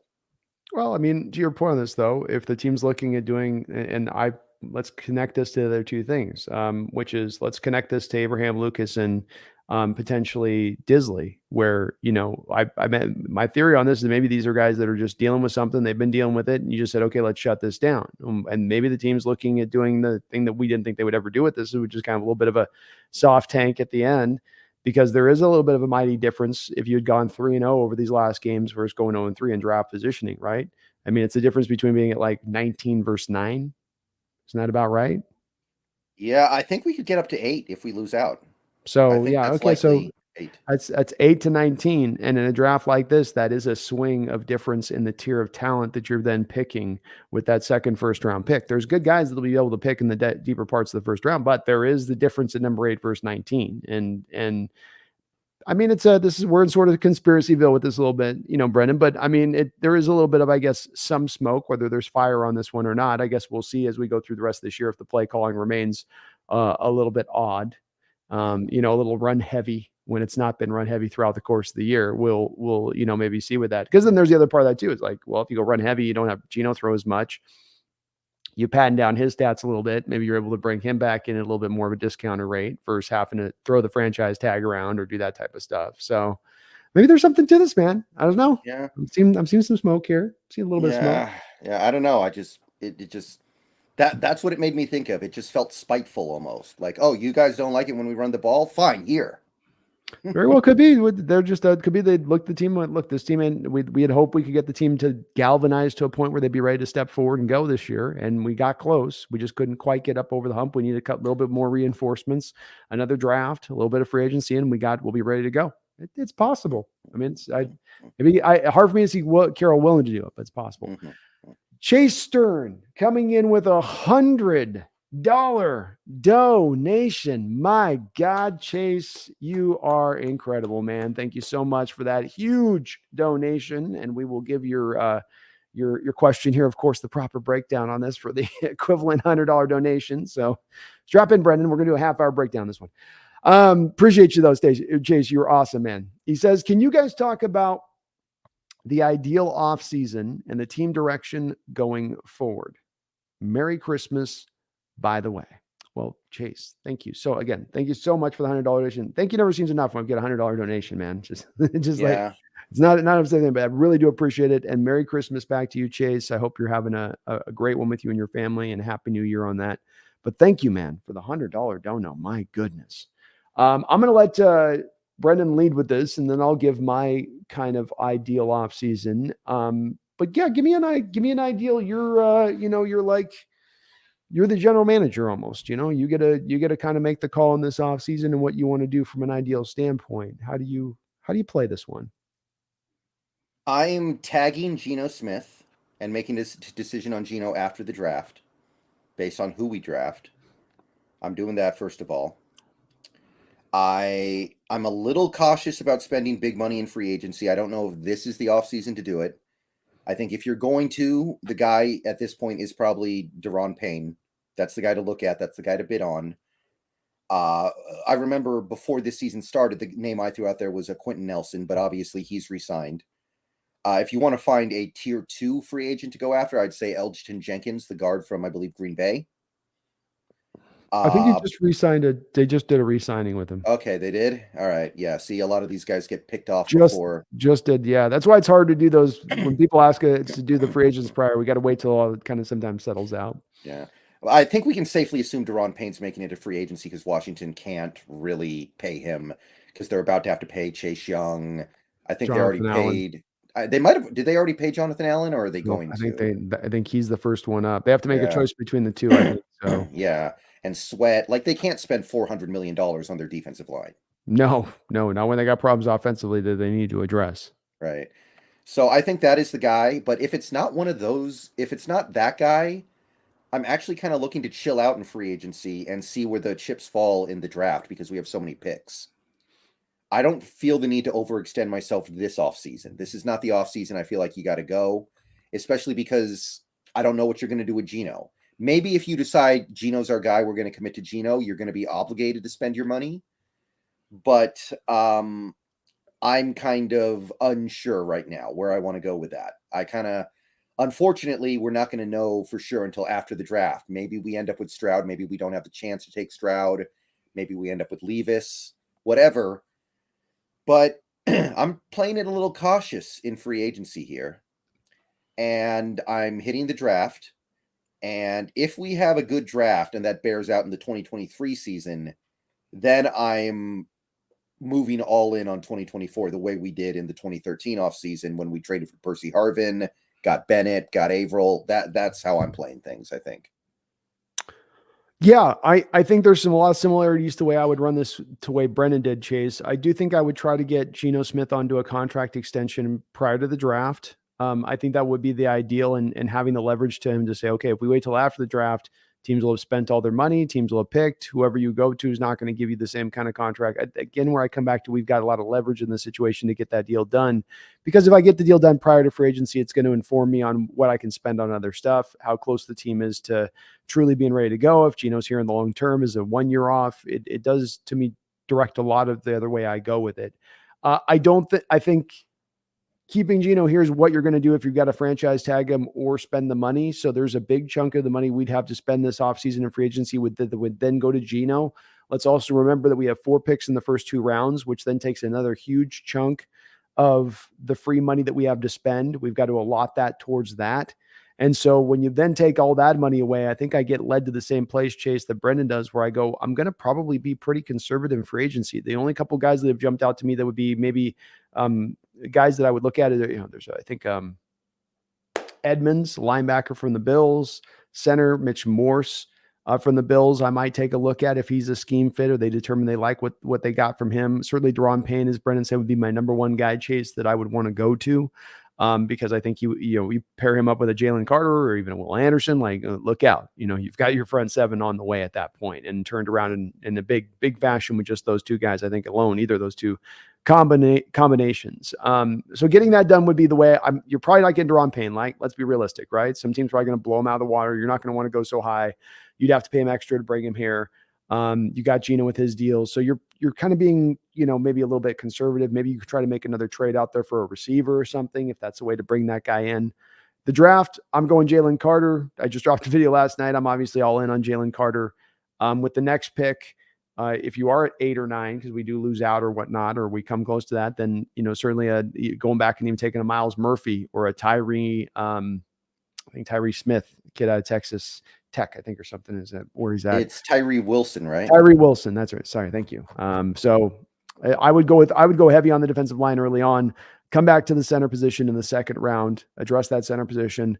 With the second pick in the second round, then at that point, I can kind of go any which way Blues. Probably look at middle linebacker at that point, because there'll be some value there with where guys will be picking there. And then, like Brendon said on this, Chase, I look at where this team is at right now and how we finished. And if we had finished stronger to this season, if the young guys were playing their best football across the board, if the scheme was coming together, I would think that this is ready to go next year, and I'd be all in on next year. But that's part of me saving the money in free agency, is the thought process of I might be rolling money over into next year's cap for 2024 at that point as the true ignition switch point, as the true time where I go for it. Because I think right now we are still a little bit of ways. I think we're on our way. We're on the road. We're on the right path. But I don't think we're just that 1 year away kind of thing, or we just needed one rebuild year and now it'll be all right by next year. No, I think it's going to take a couple years, guys developing, getting the talent to gel, and then, you'll be ready to go. So I would still be pretty conservative in my approach, having that guide me, Chase.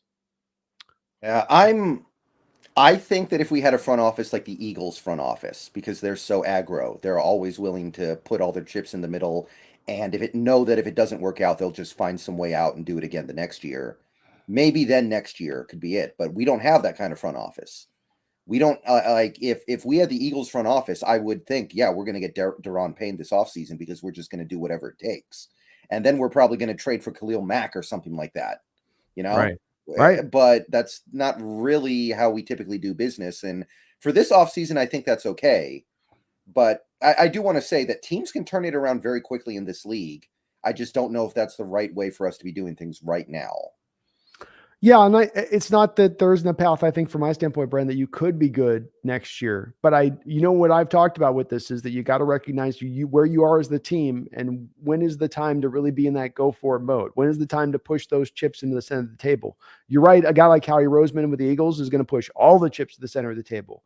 I think you can be a team pushing like kind of most of the chips to that center of the table on a given year, like a Niners did with their trade with the second, third, and the fourth for McCaffrey mid-year. You can set the stage for that to be able to make that aggressive move. But the key is that you can't look at yourself as a team that's elite and you're actually one of the in-between teams. And then you're making a move for that year where you're really more of in that in-between state, sub-playoff team. You thought you were elite and you ended up kind of blowing out assets, resources that you could have used into the future when you were more positioned to be truly that team. And I think this is a very big mistake teams will make about misjudging where they're at on that go for it scale of things, whether they're really close or whether they're actually just a little bit further away. And yeah, I just think we're kind of playing not our best football here as the year winds down. That's, the scheme on the defensive side is not taking steps forward.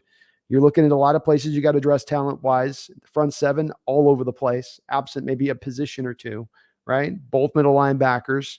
You don't know where your safeties are going to be at going forward in the future. You feel good about the corners. You feel good about the tackles, but the interior of the line, I don't know. We both agree, I think, at this point, we need receivers. Seems like a lot to fill for a team if we're talking about saying, well, they're ready to go for a Super Bowl next year. Yeah, you'd be addressing a lot for that belief of it. But hopefully that gave you the answer on Chase. That's what I would do with it. So I think it's going to be, I wish I could give you exciting moves like I'd sign this guy and sign that guy and go all for it. I'll do that next year. I'll be that guy saying, squeeze the cap, voidable years, trade future picks for 2024, to get 2024 right. But this year, I think you're better to just let the plant keep kind of growing organically out of the soil, so to speak. Right. I agree.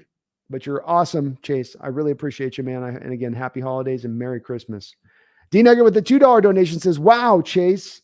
Chase Stern with the $100 donation deserves a super chat. That's like I'm saying, man, it doesn't feel enough to just say thank you on this kind of thing. So I hope you really do understand, Chase. I really do appreciate it. All your guys' support, both to me and Brendan's channel. It's helping us be able to do this in the way we're able to do it, and we really, really, really do appreciate it. Yeah, I actually had a pretty crazy weekend in terms of support, so I know how it feels too. I streamed the Chiefs game, which somebody actually had said a month ago, I'll donate $100 if you stream the Chiefs game. And I was like, okay. And then that person couldn't make it to the stream, but somebody else came in and was like, okay, I got it. And then they did it. So that was awesome. And then on Sunday, I did the Broncos Rams game, and everybody was just so happy because of the way that game went. Everyone was just having such a good time, got a lot going on there. And then I'm about to turn the stream off on the night. Somebody came in and said, would you stream the Bucks Cardinals game for 75? And I was like, okay, sure. And then they did it. So I streamed that game too. So it was actually a big weekend. It's so awesome. I know Brendan feels the love in his community the same way that I do, and that you guys, we've got such a huge community of people that support us, and really you guys are always unfailing in that way of it. But I had the same thing happen Christmas too in the stream I was doing, where it's just, you could really feel the giving spirit of Christmas was out there with you guys, no doubt about it. You show your appreciation to us over and over with it. And we love doing these shows. This is what's kind of a dream for me. I think it's the same with you, is that we get to talk this stuff and get the support to be able to do it in this way that never thought kind of possible in this sort of fashion. So thank you guys so much. It's overwhelming in certain respects, and it's in a great way. So yeah, thank you. I really do appreciate it, man. And thank you, D Nugget. You're awesome.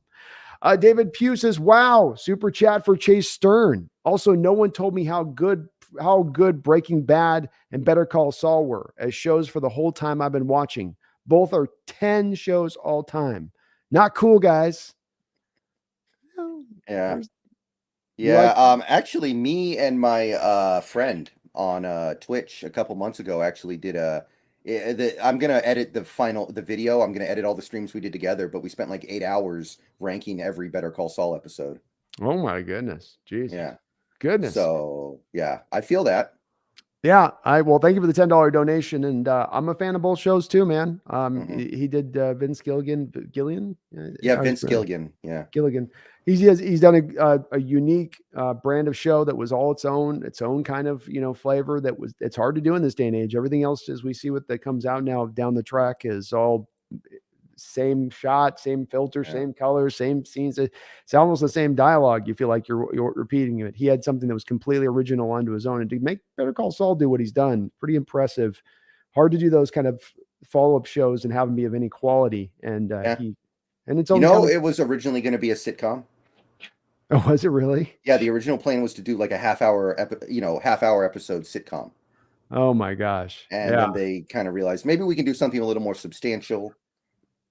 Like reading the behind-the-scenes stuff about putting together those shows is always interesting, because you find out how those writers really often go by the seat of their pants and just write stuff, and they're like, "We'll figure it out later." Oh, they do. You sometimes think, oh, they got a plan for it, and like, no, they don't. They, as Game of Thrones showed, where it even has like an actual literal groundwork to go off of. You go at the end and go, I don't know. They were kind of just freewheeling on that one at the end a little bit. I think just kind of, well, how about this? How about that? But no, it was, and dude, the second show you have to fit it within the first show's parameters too. It's not just doing like a secondary show off. You've also got to find a way to make sure it fits within the puzzle piece completely of the Breaking Bad show, which just adds another layer of acrobatic difficulty, I'm sure, in writing that show. Yeah. Generally speaking, historically, I've been pretty unimpressed with prequels in general. I think they usually are bad. Agreed. Because they fail to justify their existence. Like, I didn't like the Hobbit movies at all. I didn't like the Star Wars prequels at all. I thought they were all pretty bad. Yep. But recently, like Better Call Saul, great example of a good prequel. Red Dead Redemption 2, I don't know if you played that yet. That's a prequel, and that handled things excellently. We're starting to see some competent prequels. I like it. Yeah, it's good. It's as you said, like, I think what really destroys it is that where the story goes. So it does remove, I think, a little bit of that element of danger or unpredictability. You go, well, I know where they'll find a way to get to this place one way or another, and Again, I think the way the Saul did it with just finding a different kind of, still the similar kind of tone, but a different area he was diving into that made it unique. But the characters too, he can really put some characters together. It's kind of like that's much Yeah. as anything. He gets those unique guys going. Yeah. Appreciate you, David, though. And hey, man, better late than never. It's like those people say, I wish I could have the opportunity to watch that show originally again for the first time. Yeah. I didn't watch Mad Men until 2 years ago. I hadn't watched any of it until 2 years ago, and then I watched it all in 3 weeks. Oh my God, 3 weeks. Yeah. Were you looking for cigarettes and and a sifter? Yeah, it's the only show I've ever seen that looks like a Hitchcock movie, which is really cool because you don't see that anywhere else. No, and especially because you're doing it during you're capturing that time period of not only when that guy did. I saw the same kind of thing, the way he sort of films it, and yeah, it's a great show. Another show like Breaking Bad, where there's not another show like Mad Men, really. It seems you can try to copy it, but you're not really going to capture the same kind of essence because you're not going to be able to put the characters together, the dialogue together, or the and that show is the attention to detail of the time, right? Everything just felt and breathed like it was, 1950s New York or whatnot. It was interesting and how they capture that. Shows try to do that, and they just often miss with that when they do. Yeah, I agree. David Pugh, thank you for your fifth donation today, man. So thank you. And Chase Stern, again, man, you are awesome out there, brother. Merry Christmas to all of you guys on that. I really do appreciate all the donations, guys. Just woo. I need a show right now, man. I don't have a real good show I'm able to really dive into at the moment. I'm kind of have you watched House of the Dragon? I'm holding on to that one. So I'm kind of holding on. I've heard it's good. I don't watch Game of Thrones, but I've heard it's good. I'm going to check it out for sure. So I've been planning on doing it. I just, what ends up happening, like an HBO Max sub, and then you watch one show and you're like, okay, so, that's the only thing I want to watch. You're kind of waiting for it to come out somewhere else, but yeah, it's a little bit lean. Yeah. My dad likes the new season of Jack Ryan, but he's, 60 years old. So that might be a thing. I heard some bad things otherwise. He's the guy that plays him is the guy from The Office, and I can't take that guy seriously as a super spy. Him trying to play like a tough guy role. And I tried the first 2 seasons of it. I think they've done, and I just thought I don't know how they made it as boring as they did, but it makes me wish for Harrison Ford or even Alec Baldwin when he was rocking it with rocking the character in Hunt for Red October. Yeah. Yeah, apparently the third season has budget issues, you can tell. We were actually talking about this a little bit on stream and on Twitch last night with one of my viewers. Apparently, they have flashbacks with Russian characters in Russia speaking in broken English for no reason instead of Russian. And apparently and the sets look cheap.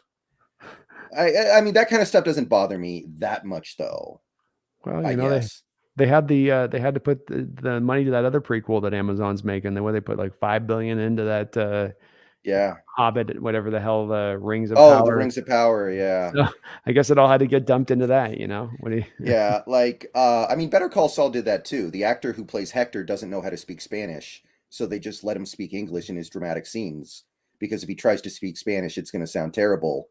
Yeah. The actor who plays Gus actually can't speak Spanish either, and every time he tries to, it's hysterical. Yeah, I've heard that they've laughed at his accent. That it sounds pretty rough. If somebody speaks Spanish, it's not. He didn't do too well. I know a guy who says it's like when Peter Griffin walks into the Italian deli and tries to speak Italian by just saying "boppity boppity" over and over. It's basically got the same level of language competency. Pretty is. It's hard though if you speak Spanish. You gotta get that little accent to it that roll your tongue on certain vowels and whatnot, and it can get challenging if you're not used to doing it. Doesn't just roll off in that respect of things. Yeah. But yeah, I just the first 2 seasons. I thought the first Tom Clancy thing, they were just nothing dangerous about the show either. Nothing new that it's adding to the genre, right? Just it's like a paint by the numbers. It's like a paint by the numbers Tom Clancy book, like somebody, not an actual Tom Clancy book, but somebody's trying to do an offshoot of a Tom Clancy stuff, and just makes you long for the better stuff. Hell, I didn't think the Ben Affleck movie, The Sum of All Fears, did it better with the character. Oh, that movie was okay. Yeah, I remember that movie. I maintain all the ones. There's I think 4 that have been done that are good, which is the 100 October. Then you got the 2 with Harrison Ford, Patriot Games, and the other one. And then I thought Affleck's one was pretty good too. Entertaining. They're entertaining, and they captured the Clancy stuff pretty good. I think I read one of his books back in the day, 1 or 2. Yeah, I need to watch Andor. Apparently, that's good. People are saying a lot about Ender. But I'm like with you on this with the prequels. It's so much Star Wars. It's a bit like the Marvel universe. It just becomes you just start tuning it out. It goes, okay, too much. Yeah. Yeah. Just I mean, dial my it. problem Dial it. with most of the Star Wars stuff is it looks really cheap, like they made it with a $30 budget. Yeah. Andor actually looks like it has a real budget, so I actually want to look into that. I'm hearing great things with it, man. Did you check Mhm. out Avatar? I think I'm seeing it this week. Okay. Okay. I'm seeing it this week. I haven't been to the theaters in a while. I'm really not that interested. I already read the whole plot on Wikipedia. It sounds like a bunch of nonsense, but whatever. Yeah, the fact they're doing that, we're going to stretch it out to like 15 movies, and That's not going to happen. like, come on, yeah, like when you get to that, you're like, okay, It took them 13 years to go from 1 to 2. Does James Cameron think he's going to live to be like 800 years old?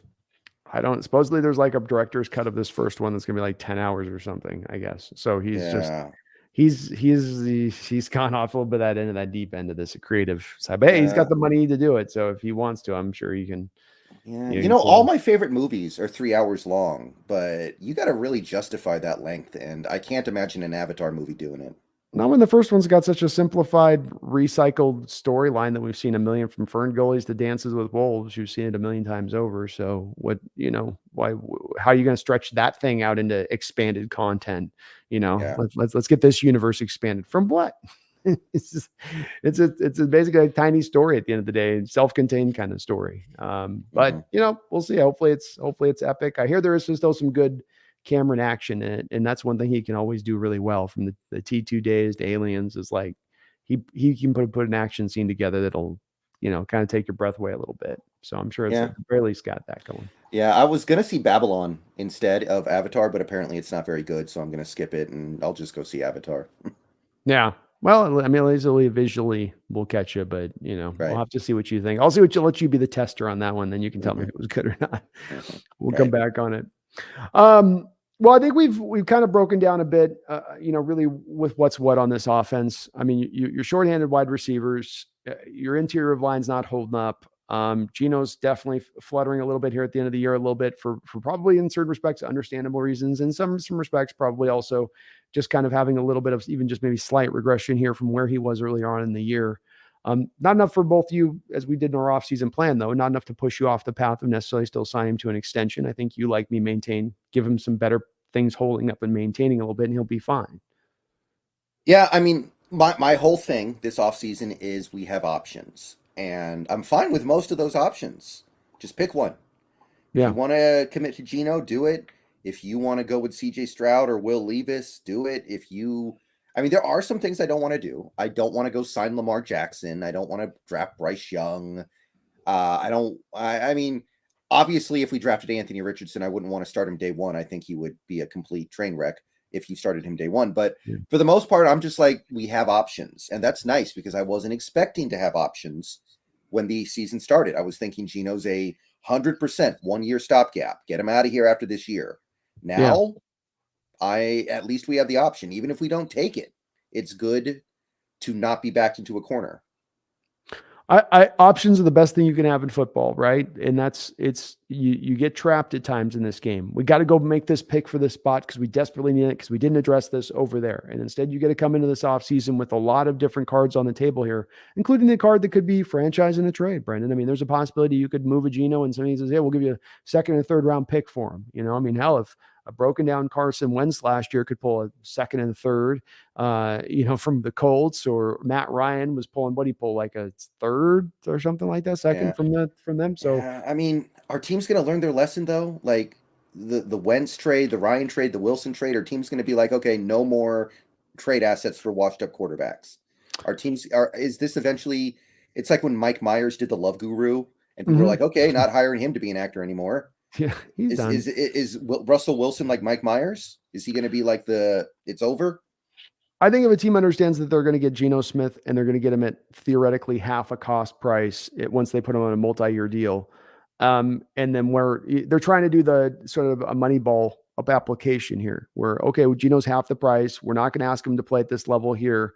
We know we're going to get something different. I mean, in the case of Carson Wentz, he had showed you that he was nowhere near that MVP level quarterback with Philadelphia for a couple of years prior to the trade to Indianapolis. Say nothing then of the bad year he kind of had in Indianapolis, to where then he drew that from Washington. I would say that when I look at the Matt Ryan, he had a pretty good year with Atlanta, but certainly he wasn't at peak performance over the last few years from where he was. Whereas Geno, going to be 32 years old here when he signs this contract. Do you go, okay, well, he's more in his prime state, so there's at least there's a sustainability here for a 2-year period. And if I'm a team that's in my window, right? If I think the rest of this roster, if I'm the Jets, for instance, and I think, well, maybe we are just to have a capable quarterback away from, we're going to win this division. We can take the Bills team. Maybe as I always say, it just takes one team, Brendan. I don't think the teams have learned their lesson in that way this offseason. I think it's going the other way. Kyler Murray contract doesn't look good at all. Deshaun Watson, that contract doesn't look good at all. Russell Wilson, that contract, but I'm talking top of the market money deals. What is that going to then do if teams acknowledge that? Carson Wentz, Jared Goff, even the last Stafford did the deal cut. Rather than looking going, well, those big deals didn't do well. Doesn't that, Brendan, then draw them towards looking for the alternative options? And this would be under that heading of an alternative option. I hope you're right. If we decide to go that path, I do hope you're right. It makes sense. I just wonder. It seems like these things seem to be going so bad lately.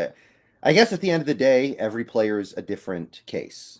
I think that's the thing to remember here. Just because it happened to Matt Ryan or Carson Wentz doesn't mean it'll happen to Geno. But I do look at things like that and wonder: is that going to be the thing that finally puts an end to the madness? Like, are we finally done with the absurd QB contracts?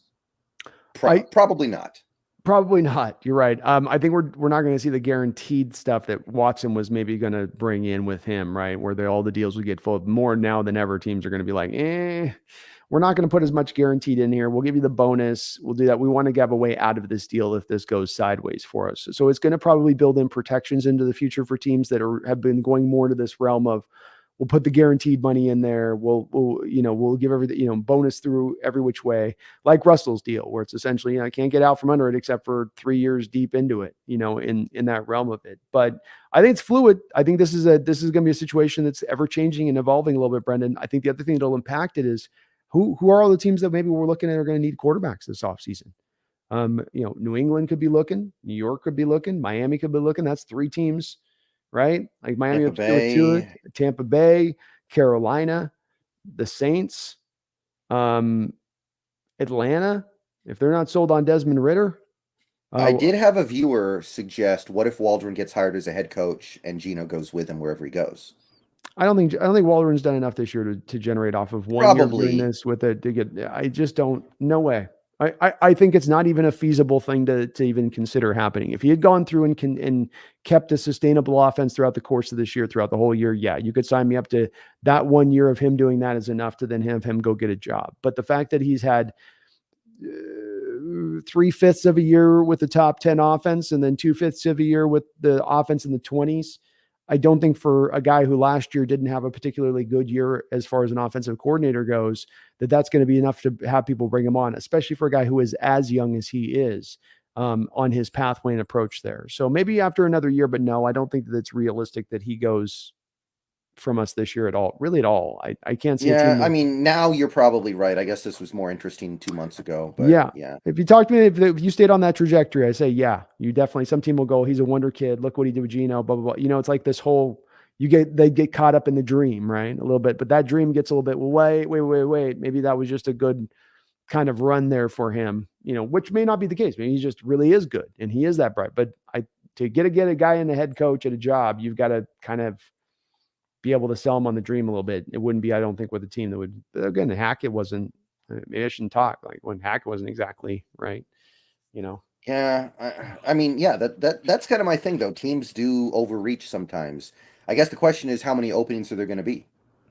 I guess that's the thing, because you've got the Lions OC, Ben Johnson. He's going to be a hot commodity right now, I think. 100%. Evro's going to be a hot commodity. D'Amico Ryans. Yeah, D'Amico Ryans is going to be up there. Maybe this is finally the year for BNB, although it feels like he's got a scarlet letter on him. It does. It's not the red of the Chiefs jersey either. Yeah, he doesn't. Yeah. He doesn't seem to. I don't think he's going to get it at this point. I'm hearing Leslie Frazier's name talked a little bit out there again. Right. He's being bandied about out there. Harbaugh's going to have his name brought up at spots with what he's done with Michigan.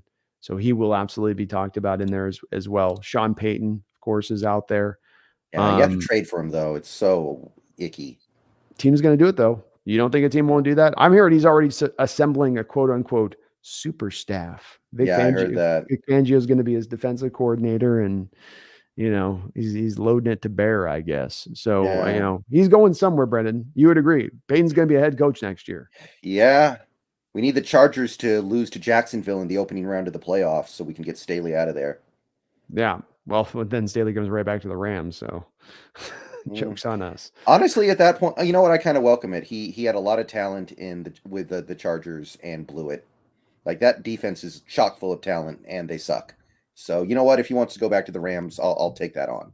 Yeah, but I mean, they had such bad injury situations this year, right? Like, I mean, Bosa's been out almost all the year, right? And then you got J.C. Jackson, their big free agent signing was toast.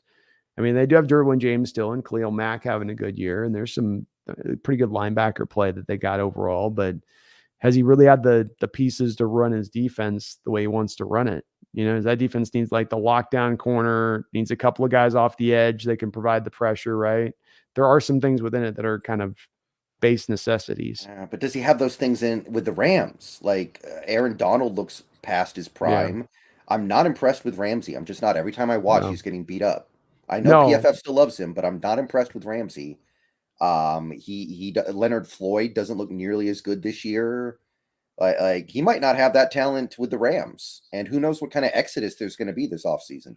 And there's no guarantee that the Rams might have their defensive coordinator right now and they're fine with what they've got, so there's not even like there's an opening there for him to go there, even if he, necessarily did. But I do think Peyton's going to the Chargers. It makes so much sense for him to go there on a lot of different levels. And I just think they'll pull that when it's all said and done. If the Cardinals fire Kingsbury, what about that? How about they get Peyton? Do you think that's a possibility? No, because I think that number one, I think that like we've learned, when you have an undersized quarterback, that's even if you have a really good one, even if you have a Hall of Fame kind of guy, there's certain detrimental qualities to that are going to inhibit you as an offensive-minded coach. And for me, if I'm an offensive-minded coach, I don't want a quarterback who's inhibited. And Drew had a great run with him, and he really got a lot out of Drew. But there's a part of me that has to wonder if there's not a fascination with Sean Payton at this point to get a really highly talented, prototypical type guy, and let me see what I can do with that. Like Carroll with Tariq Woolen versus always just having a Shaquille Griffin to work with. How far can I get this guy to soar? If I was Payton, I would be having those kind of curiosities. Don't you think? Yeah, that makes sense. I agree with it, but it's been floated a little bit as a secondary stop for Peyton if the Chargers keep Staley. I mean, the Chargers keep Staley, and we're talking about another place that's the better spot for him. I mean, none of the coaching places, let's face it, are going to be great spots that are open at that point, right? Like there's what if Houston gets their quarterback that would be likes? That would be better. The problem with me if I'm Peyton looking at the Cardinal job is that I have Kyler Murray that has a lot of warning signs firing off around his head right now. He's coming off a torn ACL. We just also paid him. JJ Watt's about to retire. We lost Chandler Jones a couple of years ago. Our defense has really nobody but basically Budda Baker and Byron Murphy.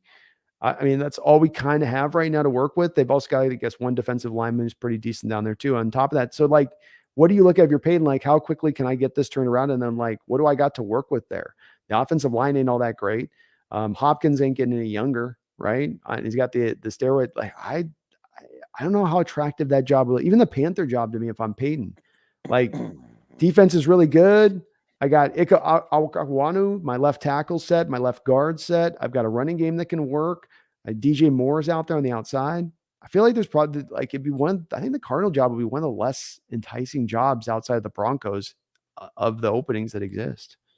Yeah, and also, I think we need to shut down the Broncos talk because they don't have the picks to trade for Peyton. No, he's not going there. And why, again, same reason I just mentioned about Kyler. Why would he go there? You have an offense that needs to be completely repaired. You have a quarterback who looks shot, who's going to cost a ton of money with no first round picks coming down the pike. You're going to give future first round picks even beyond that to get him, and he's going to want to go to that situation. Again, he's the belle of the ball, Brendan. He's going to have his pick of the litter. So why would he go to the place that's one of the worst landing zones in football? That's one of the worst forthcoming jobs to be given as a head coach that you can possibly imagine. I don't care how good that defense is. You're in one of the toughest divisions in football. You have no assets on either side of things, from draft picks to money to really spend as you go into the future. And you have so much to correct and fix, including something that may be completely unfixable in your starting quarterback, which just happens to be the most important position on the entire field. Yeah. I'm kind of liking. I don't know if it can happen. I like the idea of Harbaugh to the Broncos. I think that would be really interesting. How do you I do feel about too. that? Yeah, I could be with that, because he would know he would have like a brass tacks, no BS sort of a application to Russ, where he's like, here's what I have to do to get you into a place of being productive, and I don't really care what you have to say on it. Like, Russ will need the strong guy that can kind of override the potential divaness of the situation and having to get real with him about, like, you're not going to be a high volume passer here, dude. That ain't going to happen. So you got to put that dream to bed, MVP stuff to bed. Do you want to win games or not? That's what we're going to be about here as we go forward. Harbaugh, I think, could instill that through. And so, yeah, I could see him going there and doing that. I don't know what he thinks about Russ, but that would definitely make a lot of sense, I think, from a Harbaugh standpoint. He's a guy who doesn't seem like he'd be as dissuaded from a challenge like that, like maybe some other coach, like Peyton strikes me as. With Sean Payton strikes me as a guy like, I'm going to set this up to be a little more easier for me, my next stop. With Harbaugh, it's kind of like, just give me my next coaching opportunity. Because remember, Minnesota was very close to bringing him over last off season. Like, they were definitely playing footsies there a little bit. Yeah, and at the end of the day, money talks, and the Walmarts can give him whatever they want. So It's true. if he's okay with the challenge, then it's not like money's going to be a problem. Great point, man. You can make him the highest paid coach in the game for having to undo and fix, kind of repair what was there prior. So I love it, man. I love that as a possibility. That makes a lot of sense to me, with him going there, especially if they do throw that money at, and they're like, okay, here's $5 million extra a year, because we know you're going to have to spend a couple years. But then they tell him, Brendan, we're going to give you the couple years because we have to acknowledge the fact that you have to fix this, right? It's not we bring Harbaugh and expect him to get everything quickly turned around. It's like, we're going to get you on the 5-year contract, and we got to give you the time to actually put that into play. But then the problem is, of course, Yeah. Harbaugh wears out his welcome within 3 years. So, Well, I mean, I think the idea is that he has to know that if he can't fix Wilson, he has the ability to say, get him out of here, and let's take yeah, the salary cap hit and get another quarterback, and I'm going to get the ability to do that. You're yeah, not going to fire me just because I can't fix Russ, because right. I actually don't think it's fixable. I I don't. don't I either. think that the next guy who comes in is going to find that out. And the next guy who comes in needs to be able to know that, hey, if I do find that out, I'm not going to go down too. Yeah, I think that I agree with you 100%. I don't think it is fixable with him. Maybe you can get him playing a little better than he's played this year. Maybe. I'm not even so sure that that's the case at this point. And I'm frankly just, I think it's what you're seeing here is one of the quickest, guys falling off as we've ever seen. And in a lot of ways, there's a lot of reasons for it, but it is what it is. I think at the same point in time, I think they all know it. They're all aware of it, and it's going to have to factor into the next coach, and not just in what's your creative way to fix this, but like you just said, okay, we can't hold you responsible for the fact that we've put you on a no win situation here almost, unless you do this perfectly and guide this through exactly right. It's a high degree of difficulty situation there. It really is, and Yeah. I just don't see the fix, unless they want to become like a 60% running team or something. I don't see how they can. And Yeah. And that's so hard too, because you already made Wilson super high paid. You're going to pay him a bunch of money and turn him into a handoff machine. It's hard to win. You have to be perfect in the draft, and you don't have your picks. So good luck. yeah, exactly. No picks, and I don't think they have exactly a lot of money. They got maybe a little bit of money to spend, but who you bringing in? Yeah. Who's your fix in there?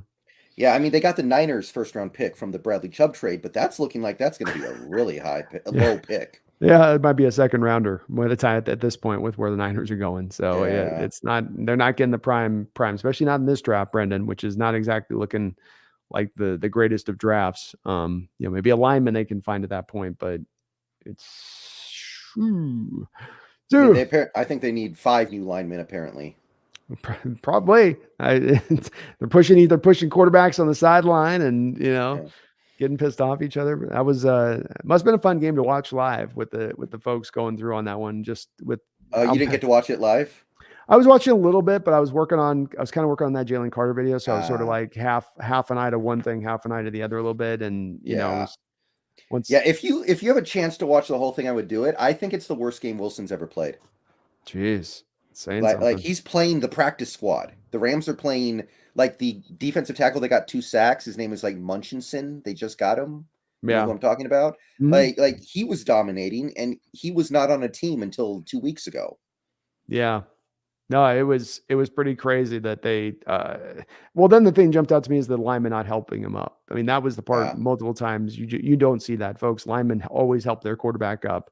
The fact that you got to that stage of it, and then Rippon comes over and talks to Risner and tells him, "Why don't you open him up?" And then he pushes him, as we saw with there's some animosity there that has brewed from some of the players there towards Wilson, and it's not something that people like me and you are just kind of dreaming up here. It's occurring there on that team, and if it's happening, you got to ask yourself, why is it happening? What is this causing these guys who normally keep themselves under control in the public eye to lash out, and to have these points of frustration in just regards to Russ? Because I haven't quite seen ever it go like this with a quarterback before in this way with a team like that. That just, I don't know, man. I don't know. I feel like these walls could talk behind the background of the situation a bit. yeah. I wonder what these guys are gonna say in like 5 years when they aren't obligated to pretend like everything's okay.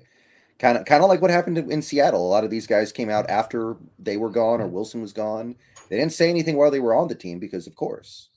No, no, but there will be plenty. The stories that we'll understand, I think, in retrospect or here in retrospect, will make us go, okay, that makes a little more sense why stuff was going like that, and that it adds up. But we'll have to wait for the biographies or autobiographies or whatever it may be.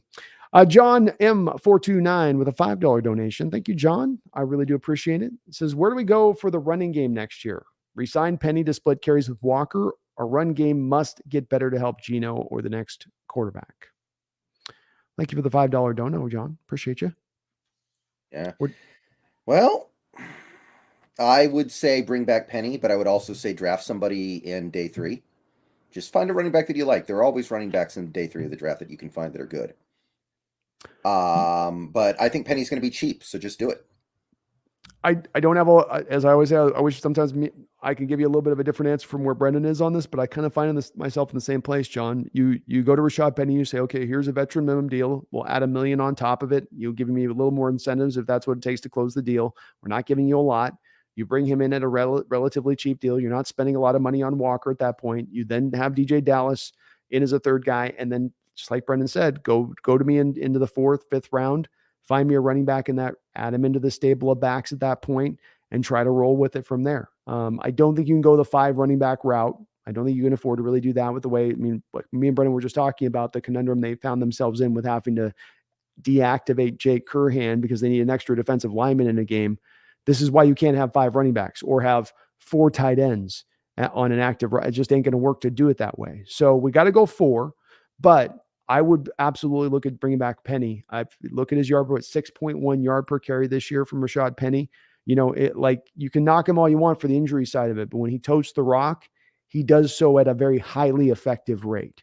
And I would balance him off with Walker completely. Yeah, and if you give him like what 2.5 million, 3 million, Mm-hmm. even if he only plays like 6 or 7 games, that's fine. Honestly, Yeah, you just need to have a contingency.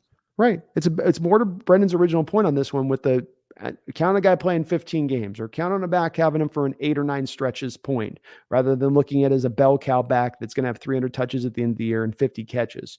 Maybe those days are kind of done and we can lament it or deal with the reality of it. And I think in deal reality of it, you do just build that into your team building philosophy a little bit. So but Brendan, you get you 7 games, you get you 550, 600 yards, averages 5.5 yards per carry. That's going to help you win football games.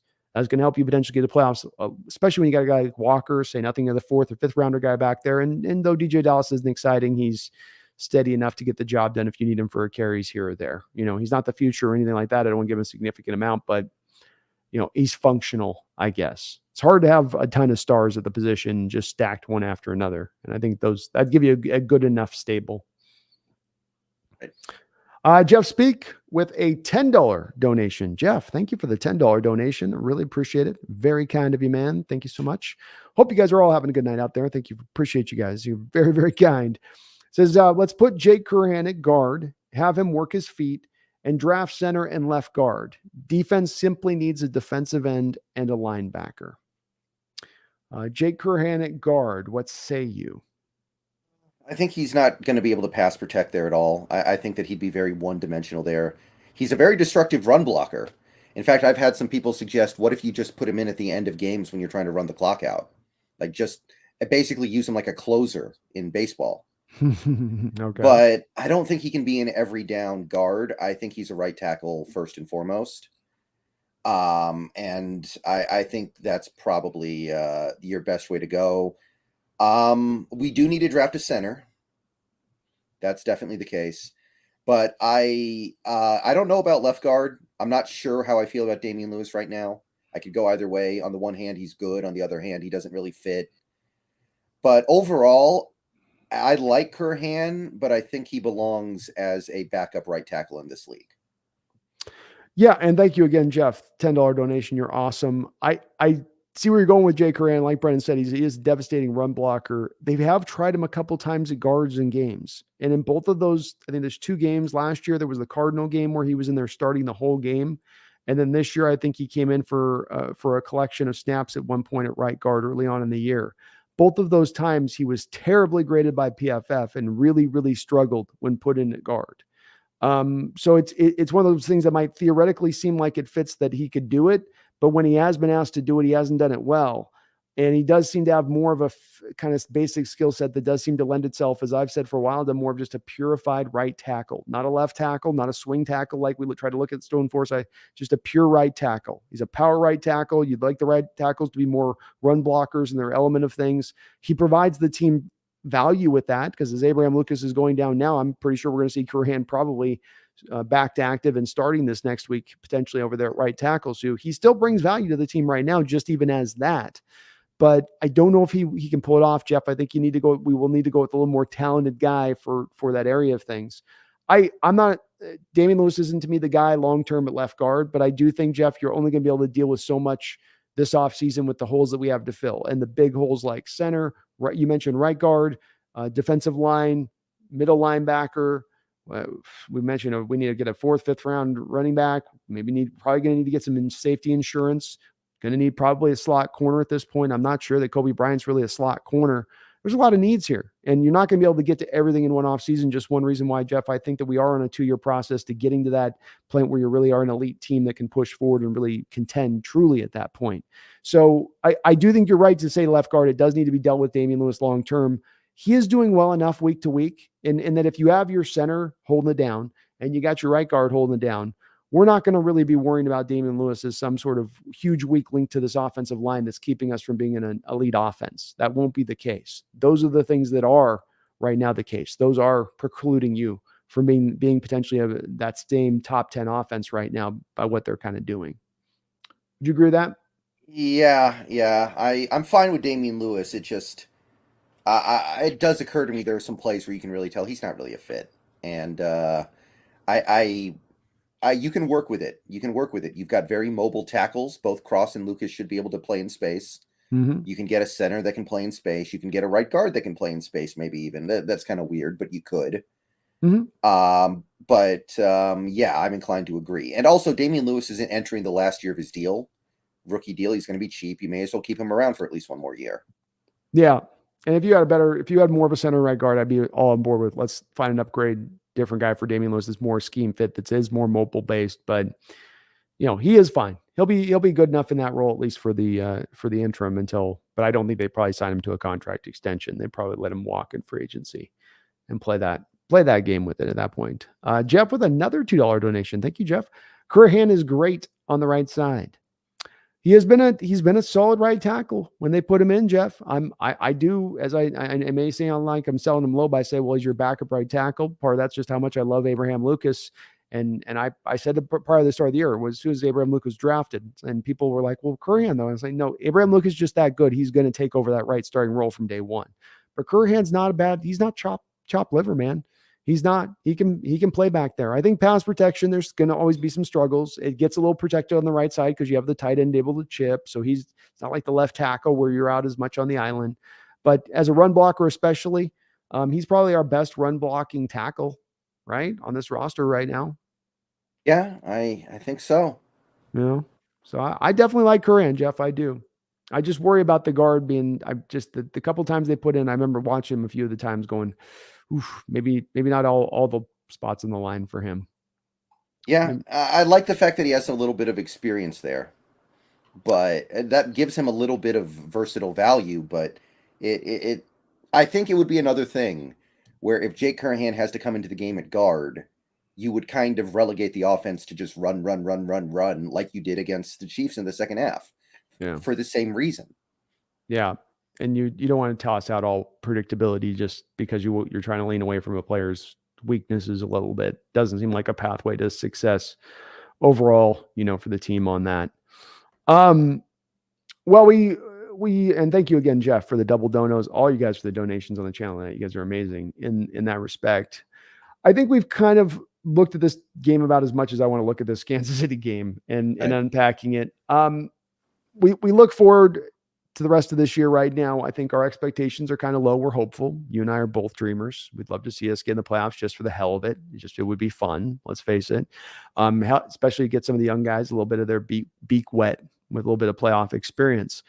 But I think we do still land at Brendon looking at this season, even on these tough losses. And it's always good to put in perspective in the respect of we are happy with the steps they are taking forward here. I know we talk about being maybe 2 years out or there's a lot of work to be done, but you do feel pretty encouraged still by what is happening with this year.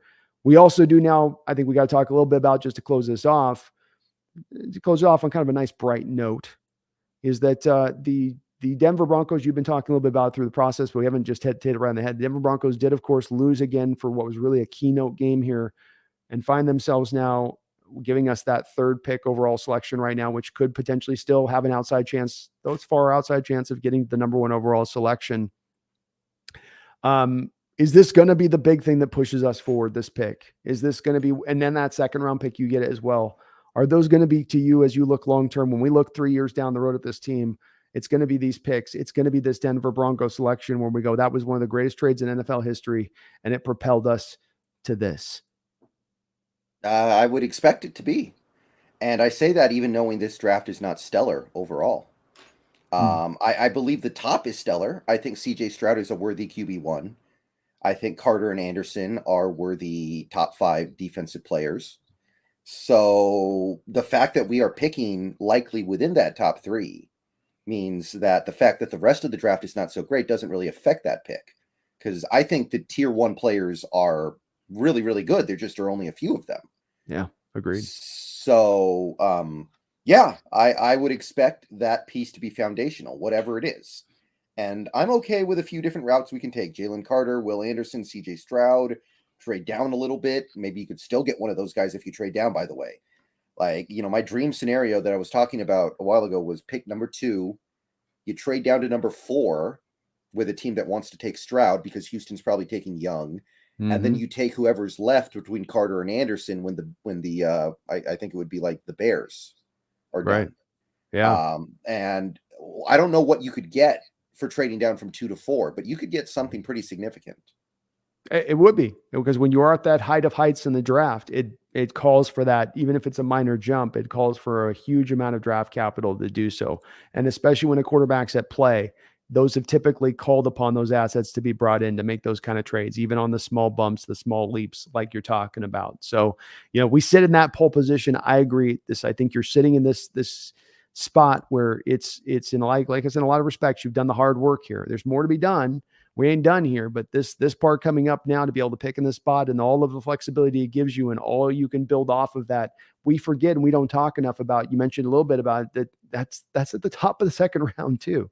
It's this first round pick, but we forget about that second rounder in addition to this, and that also does exist here. It ain't just that first round pick. It's also that number 2 sitting up at that top. It's right at the end of the first round. In fact, Miami Dolphins, right? There's a whole thing where they have their first round pick is, defunct or something. So yeah. So I think as of right now, that second pick would be 34, and our top pick would be 3. So So yeah, yeah, 34, because it normally would go 33, 34, 35, but because Dolphins don't have their pick, it's 34. it's that you're going to be adding hella player, just a ton of great players here onto this team, and say nothing of maybe the cornerstone guy you add with that third, fourth, fifth selection. If you trade back, say nothing of trading back, adding more picks.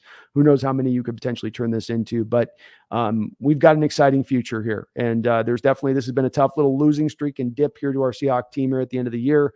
There's certainly some questions for me and Brendan that we've talked about with you guys about, okay, we understand this is going to go this way. We got some worries here about some things here that need to be corrected that are just beyond necessarily adding talent. But that's not to take away from the fact that the stage is set, the lights are turned on.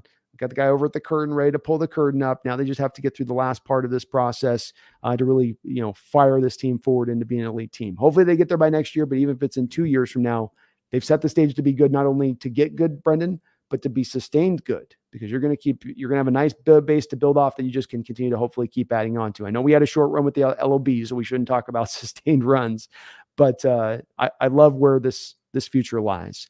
If you guys aren't, do me a favor. Go on over there, Seahawks Brendon Nelson here on YouTube, and get subscribed over onto his channel. He does near daily content, sometimes multiple points of content a day. He's also going to be streaming the University of Washington Huskies taking on I'm forgetting who we're taking on. Texas Longhorns. Texas Longhorns. So go over to his channel, watch him. He's be doing this live stream of that game. I'll probably be bopping in there a little bit and saying what's up. A good game. It'll be fun to watch. We got quarterback in Penix for next year's draft. Quinn Ewers, I think, is going to be back for Texas after he got injured early on in the year. Bijan Robinson. You want to watch the rest? I don't think Ewers could declare even if he wanted to, because this is his second year. Yeah, he's too young. Bijan Robinson is going to be probably a second-round pick, I'd say. Maybe first. If Najee Harris goes in the first, then so should Bijan, honestly. I think he will. I think he's a good enough back. He'll go probably into that depths of the 20. So I think he'll be just good enough to kind of slide in there and get it. Though I don't think he'll get teens or early 20. I think it's like late 20s. Somebody will probably grab him at that spot, but he is really good. He's a fun player. The Huskies are going to have their hands full trying to stop that guy in that game. But hopefully Penix and the crew can kind of throw the football all around the football field and get it done. Mm-hmm. We are going to be over on Brendan's channel here on Thursday at 8 o'clock. No. It's a Saturday. I'm sorry. My bad. Yes, we do have to change the schedule. So we will be on Brendan's channel at Saturday, 7 o'clock, Saturday, 7 o'clock, previewing this matchup with the New York Jets, DK Metcalf and Sauce Gardner. Looks like the Jets might be getting Mike White back. Our Seahawks got to win these 2 games if we want to have hope. So we'll be breaking this matchup down over on his channel again Saturday, 7 o'clock, Seahawks Brendon Nelson's channel. Do me a favor, folks, if you could please hit that like button and subscribe to my channel if you're not subscribed here. I really do appreciate it. I want to just have another shout out again, Jeff Speak, John, MR29, and of course, Jay Stern. You are awesome, man, for the big, huge $100 donation, just blowing our socks off. You guys, as you guys have been not just on my channel, Brendan, I don't want to speak for him. I like to speak from when I say I don't want to speak for him. I still didn't speak for him. You guys are amazingly supportive of us. Thank you so much for all you guys. We definitely have felt the love, especially around this Christmas season with where everybody's at. Just want to take one more note out and say really thank you to all of you guys for all the support you guys do for both of our channels this year. Both of us have experienced a lot of growth this year. Feeling love from our fellow 12s in that respect. It's been awesome to see it. It just encourages us on to keep going forward. Me and Brendan are going to be doing a ton of shows here through this offseason. We're going to be diving in every inch of the draft that you can imagine. I'm going to make him watch 450 players of tape this offseason. So I'm going to force him. I'm going to like that movie, The Guy with the Eyeballs, where he's got the eyes stuck open, Clockwork Orange. Yeah, I'm going to Clockwork Orange Brendan and force him to watch all these prospects. So thank you guys for all that support. I really, really do appreciate it. Let me make sure I'm not missing any other super donos. I think we're basically good here. So thank you to all you guys. I really do appreciate it. We will be back on Saturday. Don't get down too much on this team off this loss, folks. Hey, we got 2 games left in the season and we're still playing for games that matter. Don't get lost on that. You never know what could happen. It's a wild NFL season this year. Yeah, anything can happen. Not the case last year, by the way. Last year, by the last 2 weeks, we were eliminated. We're getting step by step, folks. Get a little bit better. We get a little bit further in process. By next year, we'll be in first place and looking at first round buys. So It's a progression, Brendon. It's a natural evolution in that fashion. Well, we appreciate you guys. Thank you so much for catching the show. We had a bunch of people in here as we always do. Again, Seahawks Brendon Nelson gets subbed over to his channel. Thank you, Brendon, so much as this whole season for coming on as you have over to this channel and just letting this be a nice, continuous, regular thing. Really do appreciate you for doing that as well. Guys, 2 games left, still in the playoff hunt. We got 4 picks in the first 2 rounds. We got maybe the 3rd overall selection. It doesn't, outside of going and winning the Super Bowls as a football fan, get much better than this as far as looking at bright futures and horizons. So appreciate it. Put a smile on your face when you think about that. If you got a little bit of negativity on your heart with some of the Seahawks stuff, I don't think any of you do. I think most of you can see this very clearly. But if you do, just in case, let me remind you. Just in case if you are forgetting, let Brendon here remind you, because I know people can sometimes forget. Don't you forget off the back of a few losses. Don't you forget going into Arrowhead.